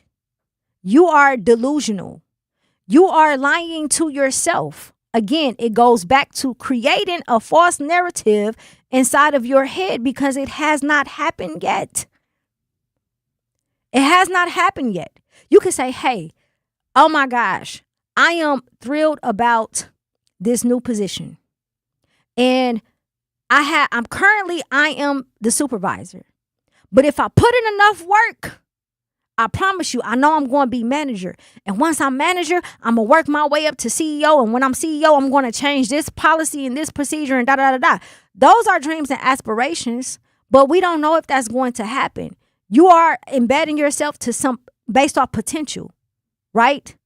If I have enough potential to be this, I have enough potential to be that, but you're not matching the actions with it. So you're dating people based off potential, and they have not shown you or proved their actions as to why you should. It's an investment. Potential is an investment, right? Potential is an investment. And the reason why I say an investment is because it's a risk. Whatever you put in, you don't know if you're going to get back, which is why you should not date off potential. If someone comes to you and say, hey, this is my outline of my life. This is where I want to go. This is who I want to be. These are the things that I want to do. This is my plan to get there.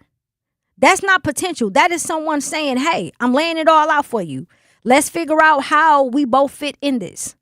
Versus, oh man, listen, yeah, I want to own a trucking company. Yeah, what you want to do? What's your purpose? What's your, man, I just want to, I want to own a trucking company. I want to get a group home, you know what I'm saying? I want to own a car lot, you know what I mean? And if I go back to school to be a chef, or if I go back to college to, for my business degree, I could open up an LLC and do, my guy down the street, he said he be on the stock trading thing. Bruh, come on now. Potential. All talk. I ain't seen you do nothing. You over here talking about stocks and trades. I ain't seen you do nothing. I ain't seen you watch nothing. I ain't seen you study nothing. I ain't seen you go to the bank. I ain't seen you did nothing. Potential, right? The reality is we always see the great in people so much to the point where we are blinded by who they truly are. We trauma bond. Oh my gosh, I've been hurt too. Oh my gosh, I come from the struggle too. Oh my gosh, you've been through this, so have me. I have too. Oh my gosh, we're trauma bonding. Yes, I love it. We both have potential. Look how far I've come. I know I can help you. I know I can be everything you need because I see the potential in you. No, you cannot do that. You are setting yourself up for failure. You are setting yourself up for failure, right? You are becoming emotionally invested in the version of a person that you hope they'll become, while ignoring the person that's standing right in front of you. If that's not a setup for failure, I don't know what is. So, another hard question for y'all.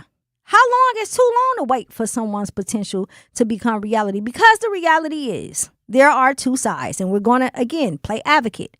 Dating for potential based off of you. Not what they've shown you, but based off of what's inside of your mind, versus dating for potential because you actually see that someone is on the verge of becoming the best version of themselves. So if you are dating for potential, not based off of a false narrative that you created inside of your head, but because this person is actually showing you everything that they could be, how long is too long to wait for someone's potential to become reality? 6 months, 2 years, 10 years, or should we only date, hire, trust, and build with people who are who they are today? Phone lines are open, 833-212-1017. How long is too long to wait for someone's potential to become a reality? We got to go to break. When we come back, we're going to talk about the sunk cost fallacy. I'm going to explain what that is when we come back. It's your girl, Jazz Tyler, 101.7 The Truth. Milwaukee, mark your calendars. Truth Family Fest on Saturday, August 22nd from 11 a.m. to 2 p.m. at Riverside University High School. It's free and fun for the entire family, featuring great music, community resources, family activities, and back-to-school support to help students get ready for a successful school year. Interested in volunteering? Visit truthfamilyfest.com or by emailing Sierra, CIERRA.brown@MilwaukeeBlackMedia.com. Bring the whole family and experience one of Milwaukee's favorite community celebrations. Truth Family Fest, Saturday, August 22nd from 11 a.m. to 2 p.m. Special thanks to Educators Credit Union, American Family Insurance, Milwaukee Public Schools, Artists Working in Education, City of Milwaukee, Department of Community Wellness and Safety, and Ascension for helping make this event possible. 101.7 FM, The Truth. I'm Sherwin Hughes, and I know the power of Stars and Stripes Honor Flight firsthand. As someone who's been on an honor flight, I can tell you it's a day you'll never forget. Stars and Stripes Honor Flight gives our oldest veterans who served in any location in June of 1975 or earlier a free one-day trip to Washington, D.C. for veterans. Airfare, meals, a coach bus tour, and special flight apparel are all included. It's a day of honor, gratitude, and camaraderie. Veterans who served in the Vietnam or Korean War go to flysshf.org and ask for an application. Yi Lang Zhang was born in Warsaw, the son of refugees who fled communism in search of freedom. His parents taught him that freedom comes with responsibility. And for Yi, that means being accountable to every person he serves. School board treasurer, county supervisor, village trustee, a nonprofit leader. Yi Lang Zhang has managed multi-million-dollar taxpayer budgets at every level. And now, he's ready to be a watchdog for Wisconsin. That's why Yi is endorsed by Senator Tammy Baldwin. Baldwin says Yi brings, quote, real budget experience from the school board, the county board, and the nonprofit world. She says he'll, quote, protect our school trust funds, return unclaimed money to families who earned it, and bring accountability to an office that demands it. Yi Lang Zhang for State Treasurer, a watchdog for your money. Paid for by Yi for Wisconsin. Are people around me safe when I vape? Science does not support that belief. Exhaled vape emissions linger in the air, affecting indoor air quality and bystanders in the same space through secondhand exposure. Vaping emissions can also accumulate on clothes, hair, dust, and furniture, leading to exposure risks to bystanders of all ages. And vaping around a pregnant person can lead to serious health impacts on fetal and childhood development. Enough with the puff. Learn more at ul.org/vaping. Not completing high school is more of a social thing than it was an academic thing. Even though all these years have passed, I still had that longing to have my diploma. At age 30, Carissa finished her high school diploma. If you're even considering getting your high school diploma, you can do it. No one gets a diploma alone. If you're thinking of finishing your high school diploma, you have help. Find free adult education classes near you at finishyourdiploma.org. That's finishyourdiploma.org. Brought to you by the Dollar General Literacy Foundation and the Ad Council. Hear that? That's the sound of your life. Perfectly imperfect. Beating in rhythm to the world you've created. But every time you drive after drinking, the music gets drowned out. Your life sounds pretty great. Don't let a buzz ruin it. Buzz driving is drunk driving. Don't drive buzzed. A message from NHTSA and the Ad Council. When a warrior faces adversity, he fights through it. He finds a way. Freedom isn't free. Rolling strong. Belief. Believe you can, and you will. Wheelchairs for Warriors provides mobility solutions to veterans and first responders injured in the line of duty. Join the mission and visit wheelchairsforwarriors.org. Milwaukee Black Talk lives here on 101.7 FM and 1510 AM, W269DL Milwaukee, and WGKB Waukesha. They gon' celebrate us like they did when Obama won. Eating good like in Abu Dhabi in the Ramadan. They gon' sweat it heavy like the sun is on. Drugs out in Jonathan. Major is my youngest son. We are 101. You are none of none. Me and mine. 101.7 The Truth. It's your girl Jazz Tyler. You are officially tapped in. American Family Insurance is a proud sponsor of The Truth. For almost 100 years, they've been committed to helping families protect in what matters most: your home, your vehicle, and the dreams you are building every single day. If you are a part of The Truth audience, you already know you work hard for yours. That's why having the right protection in place matters. American Family helps you stay ready for whatever life brings, so you can focus on moving forward. Insure carefully, dream fearlessly with American Family Insurance. Get a quote or find an agent at amfam.com. American Family Mutual Insurance Company, SIN. It's operating company 6000 American Parkway, Madison, Wisconsin. What's up, Truth Nation? Welcome back to Tap In with your girl Jazz Tyler. If you are just now tuning in, today's conversation has been one for the books. We've talked about the let them theory. We've challenged some of the biggest relationship myths we've inherited. But I think this next conversation is where a lot of us are going to see ourselves. So I am opening up the phone lines, 833-212-1017. My question to you all, Truth Nation, is: have you ever been in love with someone's potential instead of accepting their reality? I don't mean just romantic relationships. I mean friendships, business partners, family members, all of the above, right? Sometimes we become so emotionally invested in the version of a person that we hope they'll become, so much to the point that we ignore who they are right in front of us. And, again, we don't need projects, right? We don't necessarily need projects. We don't necessarily need someone who doesn't see their self-worth, right? And when we're talking about dating for potential, there's two sides of it, right? Before we went to break, I explained those two sides. One side is you see the potential in someone who doesn't see the potential in themselves. The other side is you see the potential in someone who sees the potential in themselves, and they are working towards whatever it is that they, whoever it is that they're supposed to be.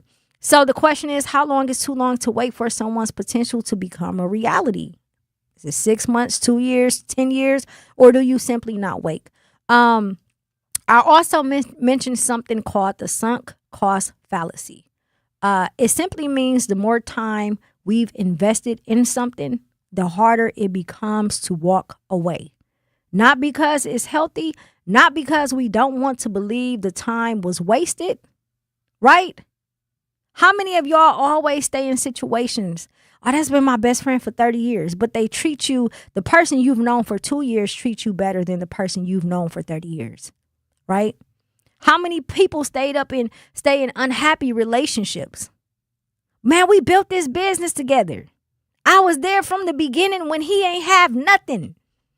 She was there when my mama died, right? Sometimes letting go isn't losing. Sometimes letting go is literally just making room. And at the end of the day, when you're dating for potential, you're doing a disservice to yourself because you are living in la la land. You are living in a land that does not exist. And it is very, very, very dangerous, especially when you are dealing with people who know that, right? So we've talked about a lot of red flags today. I mentioned before in a jokingly way, I used to love red flags. Don't ask me why, but I did. Let's talk a little bit about the green flags. So here's my list. Number one green flag. For those who don't know what a green flag is, it's the opposite of red flag. It is something that is good. What is something that men and women do when it comes to dating that is a green flag for you? The first one for me is they keep their word. There is absolutely nothing like a person, let alone a man, who keeps his word. A man who says, hey, this is what I'm going to do. This is what I want to do. and then he actually does it. And a man who say, hey, this is what I'm going to do and this is what I want to do. And if something pops up, he still finds a way to communicate that, hey, this came up, but let me make it up to you, right? Either way, a man who can keep his word is a green flag for me. Number 2, this is more so with friends. They celebrate your wins without making it about themselves. Have you ever had a conversation with someone, a family, a friend, maybe even a spouse? You know, sometimes there are weird relationships where people mates be in competition with them. But have you ever had a conversation with someone, every time y'all talk about your accolades or what you have going on and it's all positive, they flip the story and make it about them? And this is not an attack on anyone. And the reason why I say that is because, again, this is real life, real conversations. These are all things that I used to do. And I used to do them unintentionally, right? I would be having a conversation with someone and they would bring something up about them. And then I would be like, oh, yeah, me too. Or a matter of fact, I just ABCD. So much to the point where they began to act away. And I'm like, what's the problem? Because it's not about you, Jazz. You got to keep it real with yourself.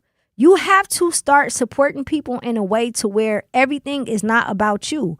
And what I mean by that is I never tried to make it about me, but subconsciously I would do it to find a common ground, to say, hey, I can relate. That was my way of saying I can relate, but it's not going to always come off that way, right? So again, the green flag is when you're having conversations with your friends and you're talking all good stuff and they just let you have your moment. They don't make it about them. I love that. Number 3, when they apologize without adding, but you did this, but you said, but you promised. I can't stand a but you. ASS Negro. I cannot stand it. I cannot stand a person who always have a rebuttal after an apology. So another green flag for me is if this man can apologize without flipping it and saying, well, I apologize, but if you didn't do this, then I wouldn't have done that.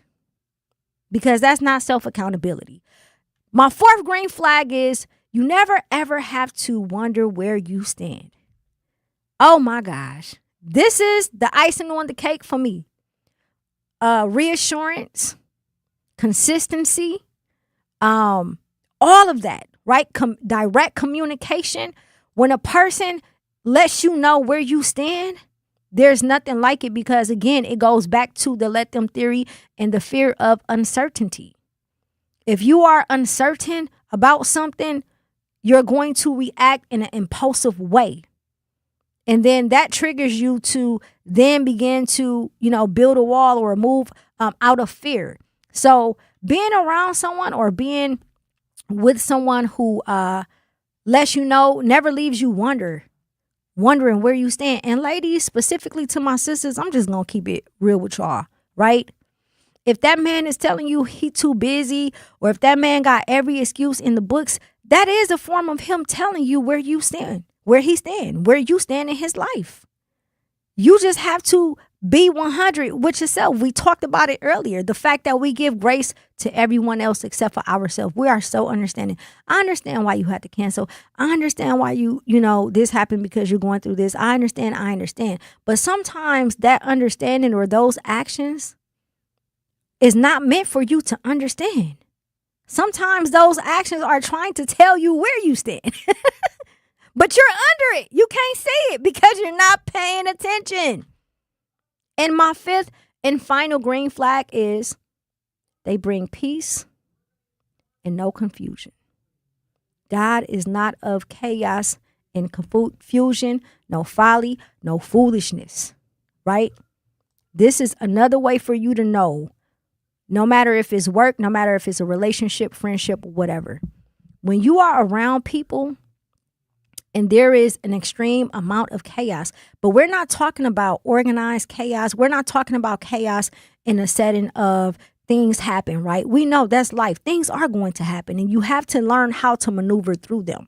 But there are just simply some people that comes with so much destruction that's attached to them, to the point where every time you talk to them, something is happening. There's a problem. There's drama, right? There's an argument, or something bad is going on in their life. You know, this happened, my house, whatever the case may be.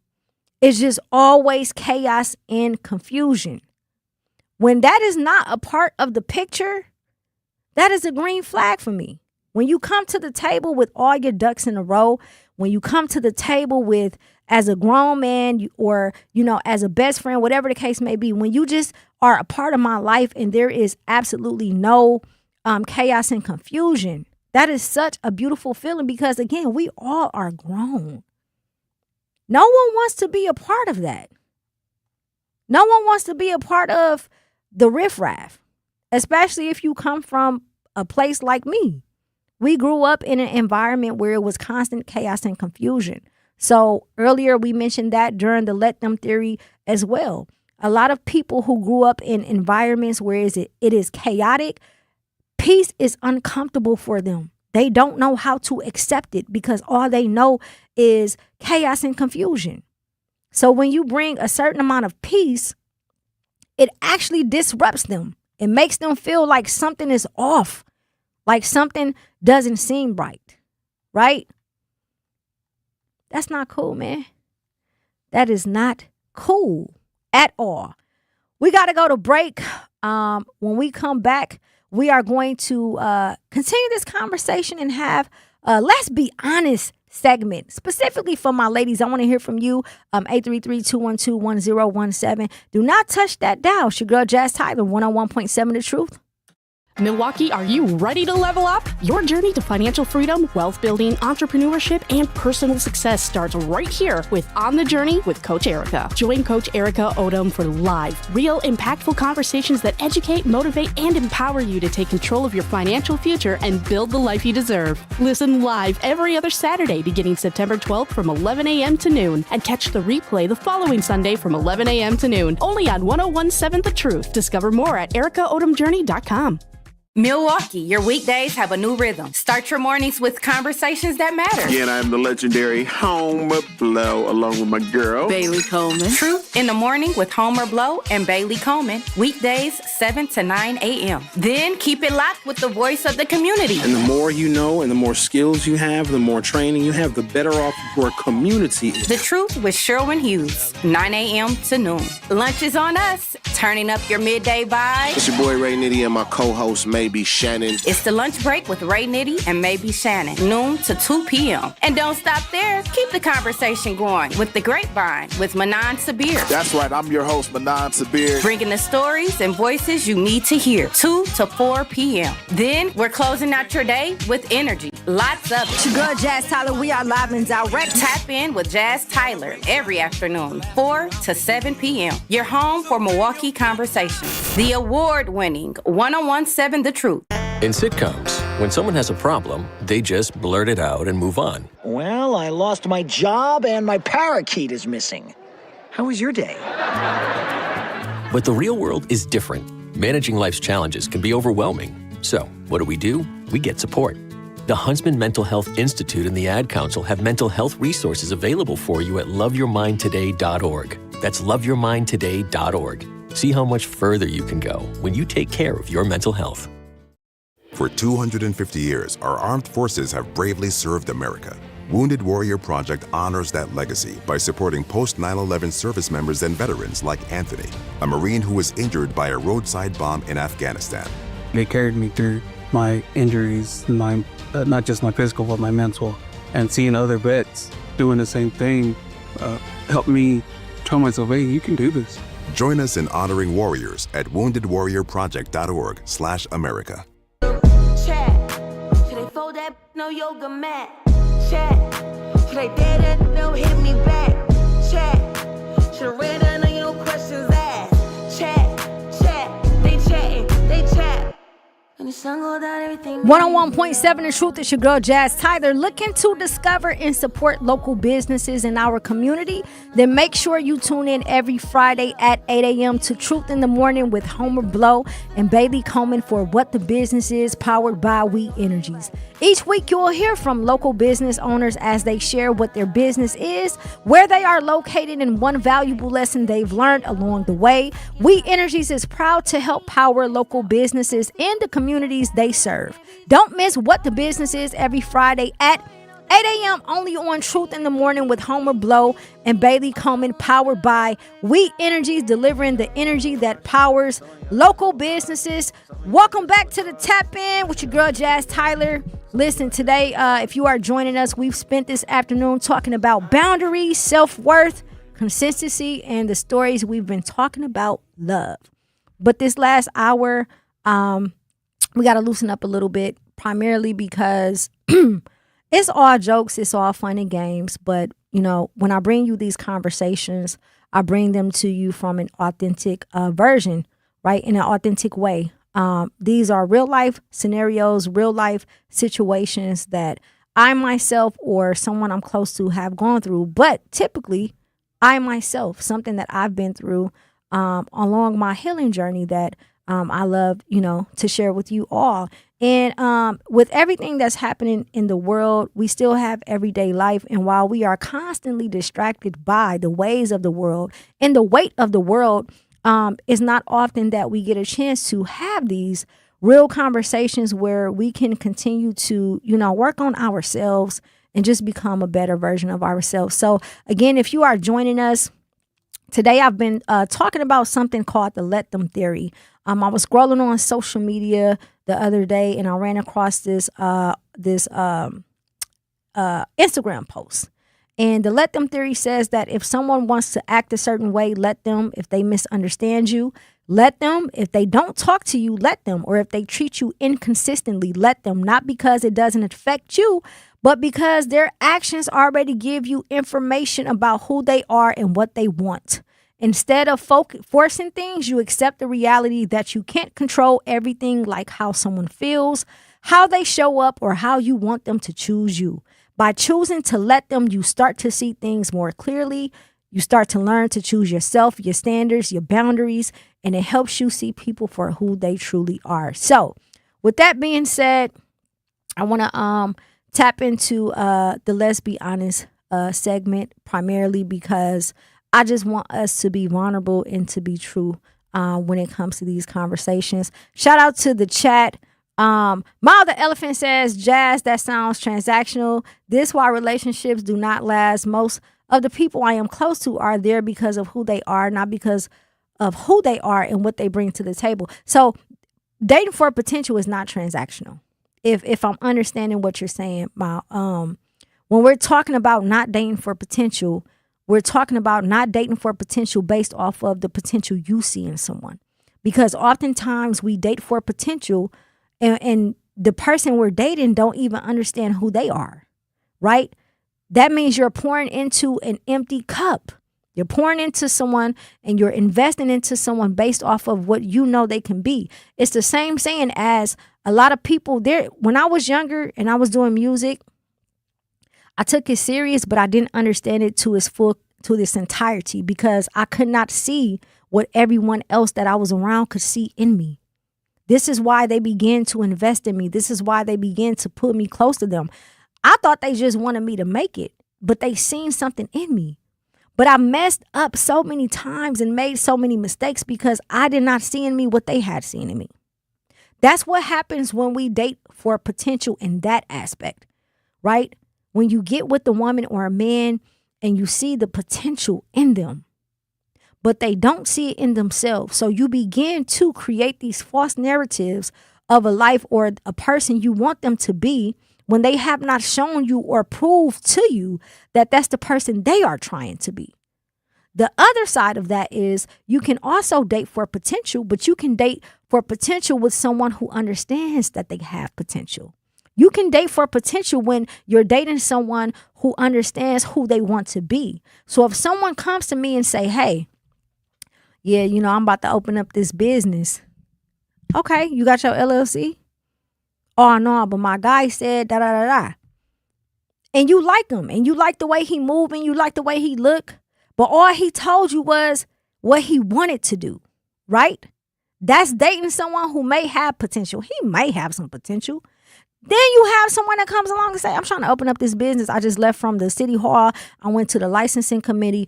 They approved my license. Now I got to go through this. I have to wait on this other division to come down and get me this. And then once this is done, now I need to go and hire this person and that person. They're telling you a plan. They're telling you that they see the potential they have within themselves, right? So you have two different forms of dating for potential. The dating for potential that I'm talking about us to avoid is dating people because we see something in them, right? That's a project. That's a project. I don't care how you put it. It is. You're dating someone based off of delusion, especially if they have not shown you that they know their worth and that they have potential. Mild the Elephant always also says, well, to be honest, after getting a cookie, most gentlemen bail, so this should already be known. Yeah, that's the truth too. Like, again, if it don't apply, let it fly. So we're talking about the let them theory, and I want to do this segment called Let's Be Honest, because I feel like we are living in a world where a lot of people are delusional. Self-accountability. I'm all about self-accountability. So, ladies, I'm coming to you first. What is the one thing women need to stop doing in relationships? And be honest. 833-212-1017. You can hit me up on Instagram at The Jazzy Effect. That's TheJazziEffect. Or hit the chat. Hit the chat line. What is one thing that women need to stop doing in relationships? A couple of examples that I put together just based off of my past experiences is expecting for men to read our minds. Listen, I don't know who I'm talking to, okay? But y'all know exactly what I mean when I say that. I know y'all see a lot of the social media posts and the jokes where the couples, they like, you know, she got an attitude, she's not talking. All he do is go and get her some food and then she start back talking. That's how we treat everything. We feel like you should automatically read our mind. And to be fair, to a certain degree, you should. But, ladies, that is not fair. You cannot expect for a man to read your mind. That's a part of miscommunication as well. We're always advocating for men to be clear communicators. We need reassurance. We need you to tell us. We don't understand. You have to express your emotions. But we do the same exact thing. We always expect for men to read our mind like they're just supposed to know, right? Half of them can't even, they will lose their head if it wasn't on their body. How do you expect for them to read our mind? I'm serious. And if you're married or you have been married or in a long time committed relationship, you know exactly what I mean. There's a lot of men out here who depend on their women because they are a part of their flow and their structure, their day-to-day. It's a lot of great relationships, a lot of great women out here who help keep their man on track. And it's a lot of men who know that. So if it's hard for them to stay on track with little stuff during the day, what makes you think they're psychic? They can't read your mind. We have to stop doing that. The other thing is testing people instead of communicating. I am extremely guilty of this. I don't do it anymore, but I used to, right? All right, cool. I'm going to do this to see what he going to do. Girl, them is games. Those are games, and we don't play games. Another thing that women need to stop doing is saying, I'm fine. What's wrong with you? Nothing. I'm fine. Okay, we sitting here watching Netflix and eating, and you going to have an attitude the whole time? Like, who wants to sit next to you with an attitude? Because if I was him, I'd be like, I'm going in the man cave, I'm going in the bedroom, or I'm going by my guy house. I'm not about to sit around this. If something is bothering you, say it. And say it without being in your feelings. Say it in a way where it's like, hey, this is how you made me feel, right? And I know I'm opening up Pandora's box when I say that because it's a trick question. When a woman say I'm fine and and act, and we really not. Oh, baby, it's a lot that we want to unpack. It is a lot. That is a dangerous question to ask. Are you okay? What's wrong with you? Not are you okay, but what's wrong? What's wrong? Nothing. I'm fine. No, you're not. What's wrong? Do you really want to know? Because what she's going to do is bring up something from earlier that day. She going to bring up something that was stuck in the back of her mind too. Like, you ever been in a situation, in an argument or a disagreement where you like, dang, I should have said this. So now I got to figure out a way to say it because it's still bothering me. Be careful with that one, fellas. Be careful with that. Ignoring our own standards because we are afraid to start over. Man, listen. That is something that women most definitely, that we have to stop doing in relationships, ignoring our own standards because we are afraid to start over, right? It is scary starting over, especially in today's day and age. It is extremely scary, but I would rather be by myself and know who I am instead of settling for a relationship to be what someone else want me to be, which is someone I'm not. That don't work for me. Never lower your standards. Never lose yourself in a relationship. If you are that wife or that mom and, you're like, hey, I had dreams, but now no, baby, still live those dreams. You may not have to push them as hard as you did before you became a wife or a mother, but you still need to be your own individual self. So does a man. Again, this is also a part of the let them theory. Meaning you have to let people be who they are individually, right? It's healthy to be in a relationship with someone and you allow them to be themselves and you're yourself, and then you figure out a way to make it work. You have to figure out a way to make it work.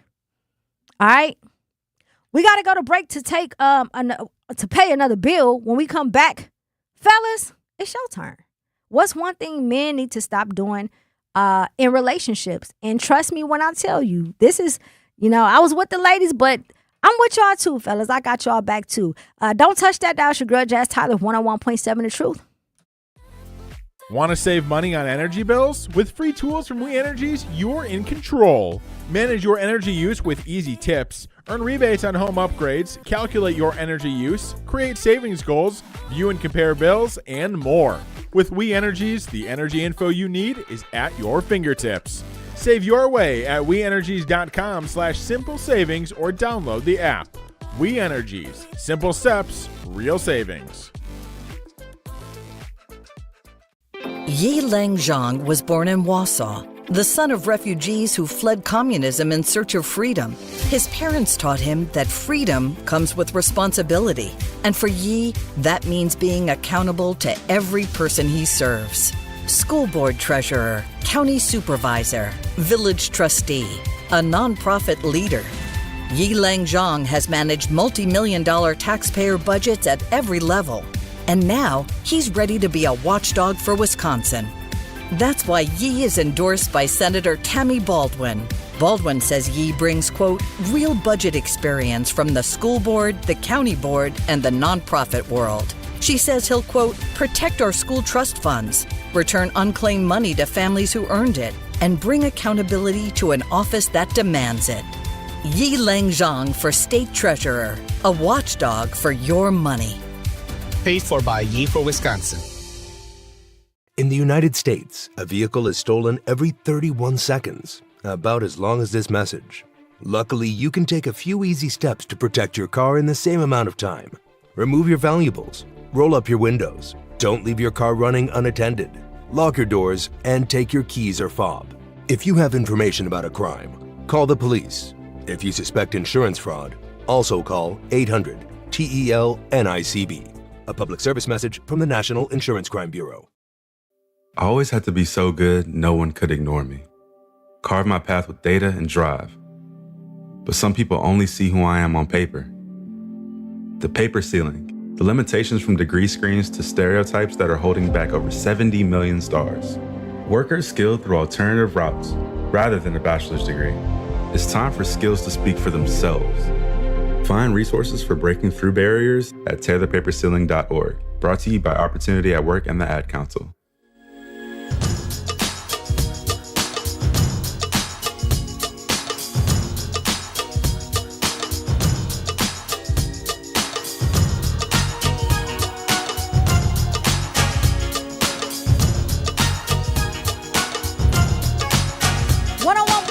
Truth. It's your girl, Jazz Tyler. We are live and direct. Before we went to break, we were sitting here talking about the let them theory. And I had to, talk to the ladies. Let's be honest, ladies. What is some things that we have to stop doing in relationships? And now we're going to flip this over and bring it over to the fellas. And I'm going to give you my take.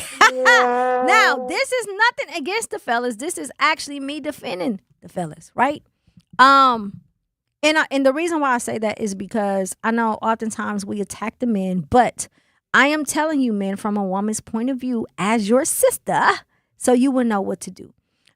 So here's my list of some things that men should stop doing when it comes to relationships.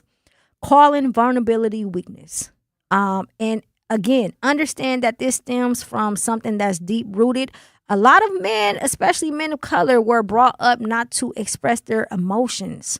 Right? Or when they do, they end up becoming hurt. So it makes them extremely hard body, right? Like you can see the emotion inside of them, but it makes it extremely difficult for them to express themselves. And a lot of times, ladies, I'm going to be honest, because when I was younger, I used to do this, and this is so not cool. A lot of men call vulnerability weakness because every time you get into an argument, you bring up something that they tell you that was sacred to them when they were in a vulnerable moment. Now they view that as a sign of weakness, and they no longer want to communicate how they feel. You cannot do that. You cannot throw things in your man's face that he has told you in confidence when he was being vulnerable, right? And in the same breath, fellas, you can't if you forgive her for that, you can't continue to hold her to that, and then just completely stop expressing how you feel. Another thing that men should stop doing in relationships is waiting days to communicate, right? Obviously, this is for the couples who don't live together. Don't wait days to communicate when you feel when something is happening, because an idle mind is the devil's playground. And a lot of times, instead of saying, you know what, I think that we should take a couple days to regroup. I need to reflect. You need to reflect, and then we bring it back together so that we can continue to have a healthy relationship instead of just completely not saying anything. I don't know if that's just a man thing, but it seems like it, and it feels like it. It feels like whenever something heavy comes along or some type of confliction happens, it seems like men just go days without communicating. For whatever reason. Another thing, fellas, thinking that consistency is optional. Whew! Come on now. Somebody call in 833-212-1017 because we're going to talk about it today. Men, you have to stop thinking that consistency is optional. And this is for the woman that you don't want to get away. This is for the woman that you know that you care about, that you know you want to be with, the one that you want to build with. And you may be a little scared. You may be apprehensive, depending on what type of woman she is and the situations that you've been in. But one thing's for sure and two things for certain. When you are in the mind frame of thinking that you don't have to be consistent all the time, that's a red flag for women. Because all we want is consistency. We want consistency. And we want to feel like that. We want to feel that reassurance, right? We have a caller on the line. Dion, are you there? Yes. Thank you so much for tapping in with us. How are you? I'm well, and you? I am well. That's good. I'm calling about the comment as far as the no contact, how the male many times won't speak to you if they have something on their mind, if they're upset about something. That's part of control. I agree. Basically, I'm sorry? I agree. Yeah, that's part of control. And many women, ladies, don't understand that. But basically, the man wants you to give in and call them first. Or if they were in the wrong, they want you to call them and apologize if you're in the wrong when it was really them in the first place. Yes. It's part of manipulation and brainwashing. Yes. Come on, Dion, talk about it. I agree. It is. And it happens so often, so much to the point that if we're not careful, we will get caught up in that. Thinking that they're trying to be vulnerable or they're just upset. But no, they're really trying to manipulate the situation. Exactly. So, and that is a great point of view. And then some men that are messing around and doing what they shouldn't be doing, they act as if they forget what the conversation was before or what happened before because they're dealing with so many people. I don't care if it's just two people. They don't want to get confused and get the conversation mixed up. Yes. Oh, aren't they so sloppy? Sloppy. Because women have great memories. And intuition. Yes, and intuition. And I'm going to tell you ladies out there listening, you need to use your discernment. Yes. Thank you so much, Dion. We talked about that earlier, too, with the discernment on how sometimes we confuse excitement with anxiety. Anxiety with excitement, right? We think that whatever we're feeling is butterflies, when in all actuality, it's telling you to run.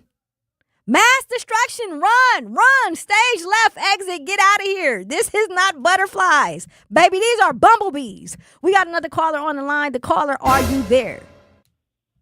Yes, Jazz, I am here. Thank you so much for tapping in with us. And you were on point with many of the things that you said, because if you are intentional and consistent, most people, men or women, will be more consistent with the person that they don't want to get away. So the things that Dion was saying is behavior of someone who is willing to take a chance on you getting away. Do you agree? I agree wholeheartely. Because if I need to control you, then you're probably not the person for me, because maybe that attempt is because maybe you're not communicating in a respectable way that a man or a woman would go silent. So the control would be self-control in many instances. And so I think that relationships are so specific that every instance would be different.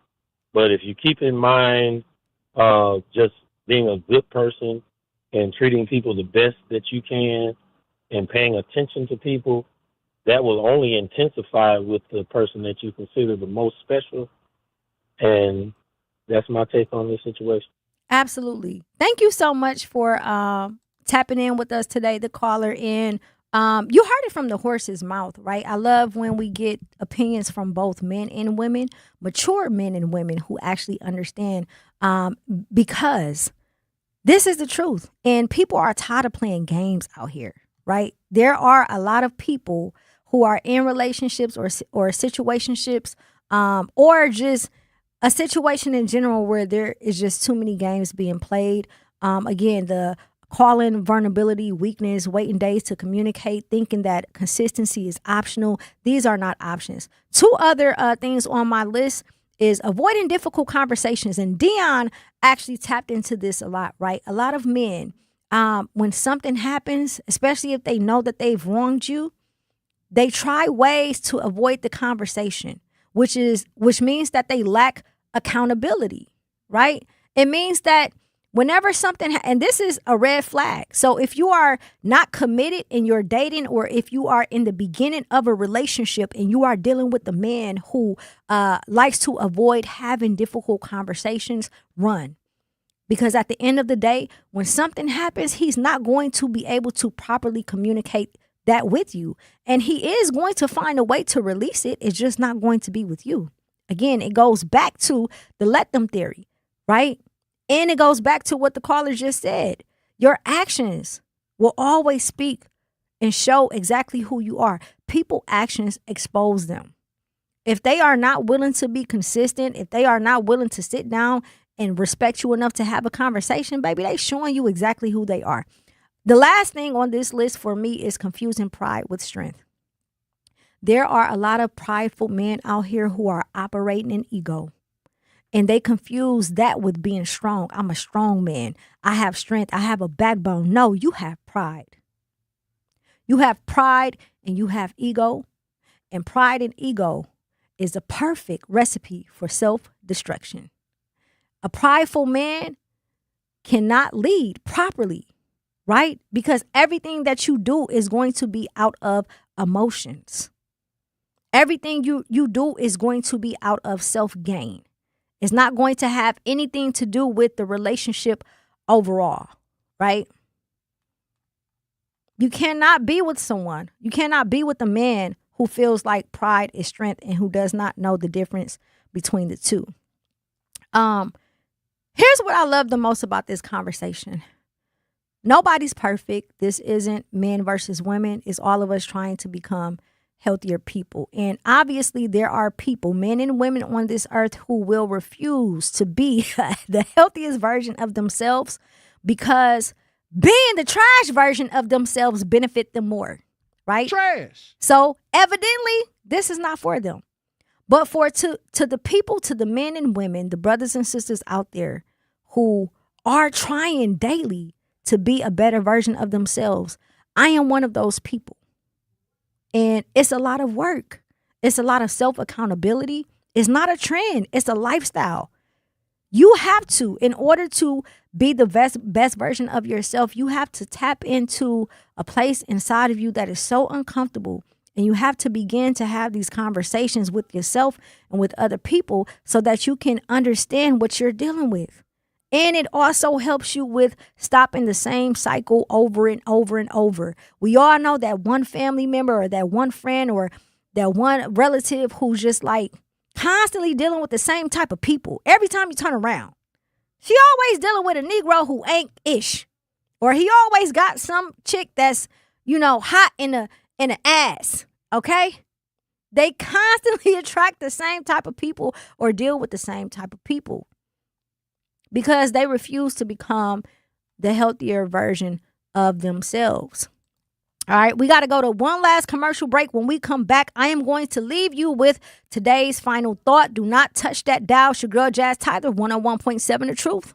This is an urgent message about voting in Wisconsin.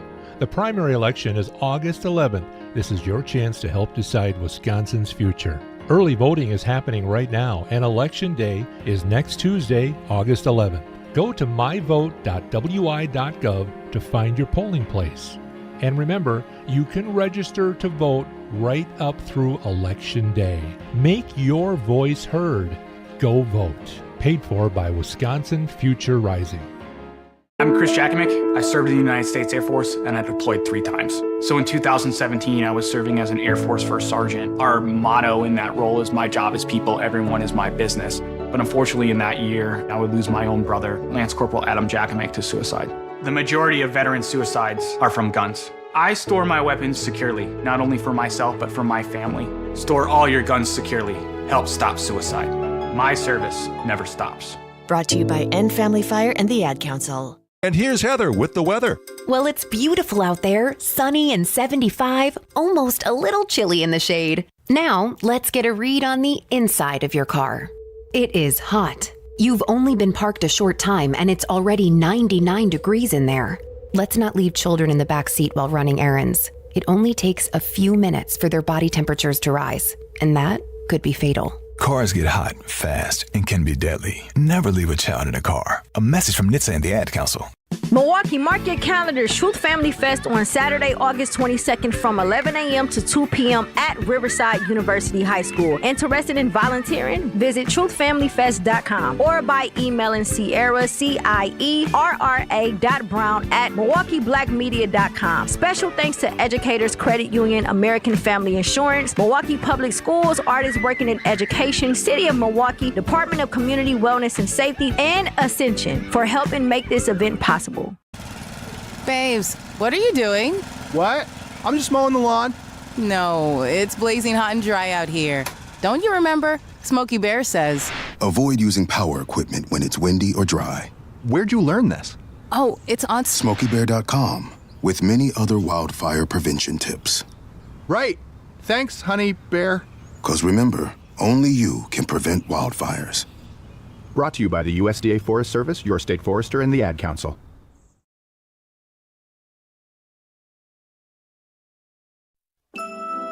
Hey, what's happening? Not mother double R, Richie, baby. You know how we do it? Yeah, you know I'm about this. Time for me to regulate. For sure. Hey. Observe. And you ain't going back? No. We got to show these what's up, though. This is for the honeys, the super soft. I don't want to be her. 101.7 The Truth. You are officially tapped in, Milwaukee. Thank y'all so much for tapping in with us today, man. We had an amazing conversation about the Let Them theory. And again, you guys are not just listeners to me. You are family, right? We are family. And in your family, everybody got that one auntie, that one uncle, the one cousin. You know, you got a various amount of different people. And at the end of the day, that's how we have to view the community, right? That's how you get grace to your people. We all are here to learn. We all are here to be the healthiest versions of ourselves while we are on this earth. So I want to tap into my final thought today. A couple of different things as it pertains, first and foremost, to the Let Them theory. There's three things that I want you to, here's my call to action. Three things I want you to think about. Certainty. Human beings naturally chase certainty. That's why rejection hurts so much. Because our brain doesn't just lose a person, it loses the future it imagined with them. Sometimes we are not grieving the relationship, we are grieving the possibility. Maybe you are not missing them. Maybe you are missing the version of life you thought you were going to have. Giving yourself grace. That's what you have to do. Stop being delusional. And it sounds harsh, but it's the truth. Stop creating false scenarios in your head because you like this man. Stop creating false scenarios in your head because you like this woman.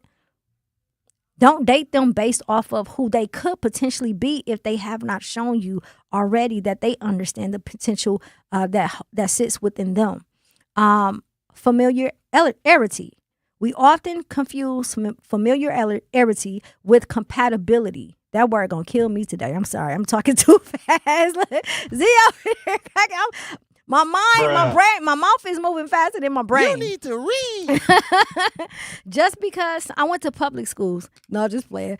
Just because someone feels familiar doesn't mean that they are healthy for you. Sometimes they remind us of old wounds, old chaos, old disappointments, and because it feels familiar, we mistake it for love. Again, the key word is feel. Get out your feelings, right? That saying of lean not on your own understanding isn't because of any other reason other than the fact that you don't have the discipline or clarity to make proper decisions because you are constantly thinking with your heart, right?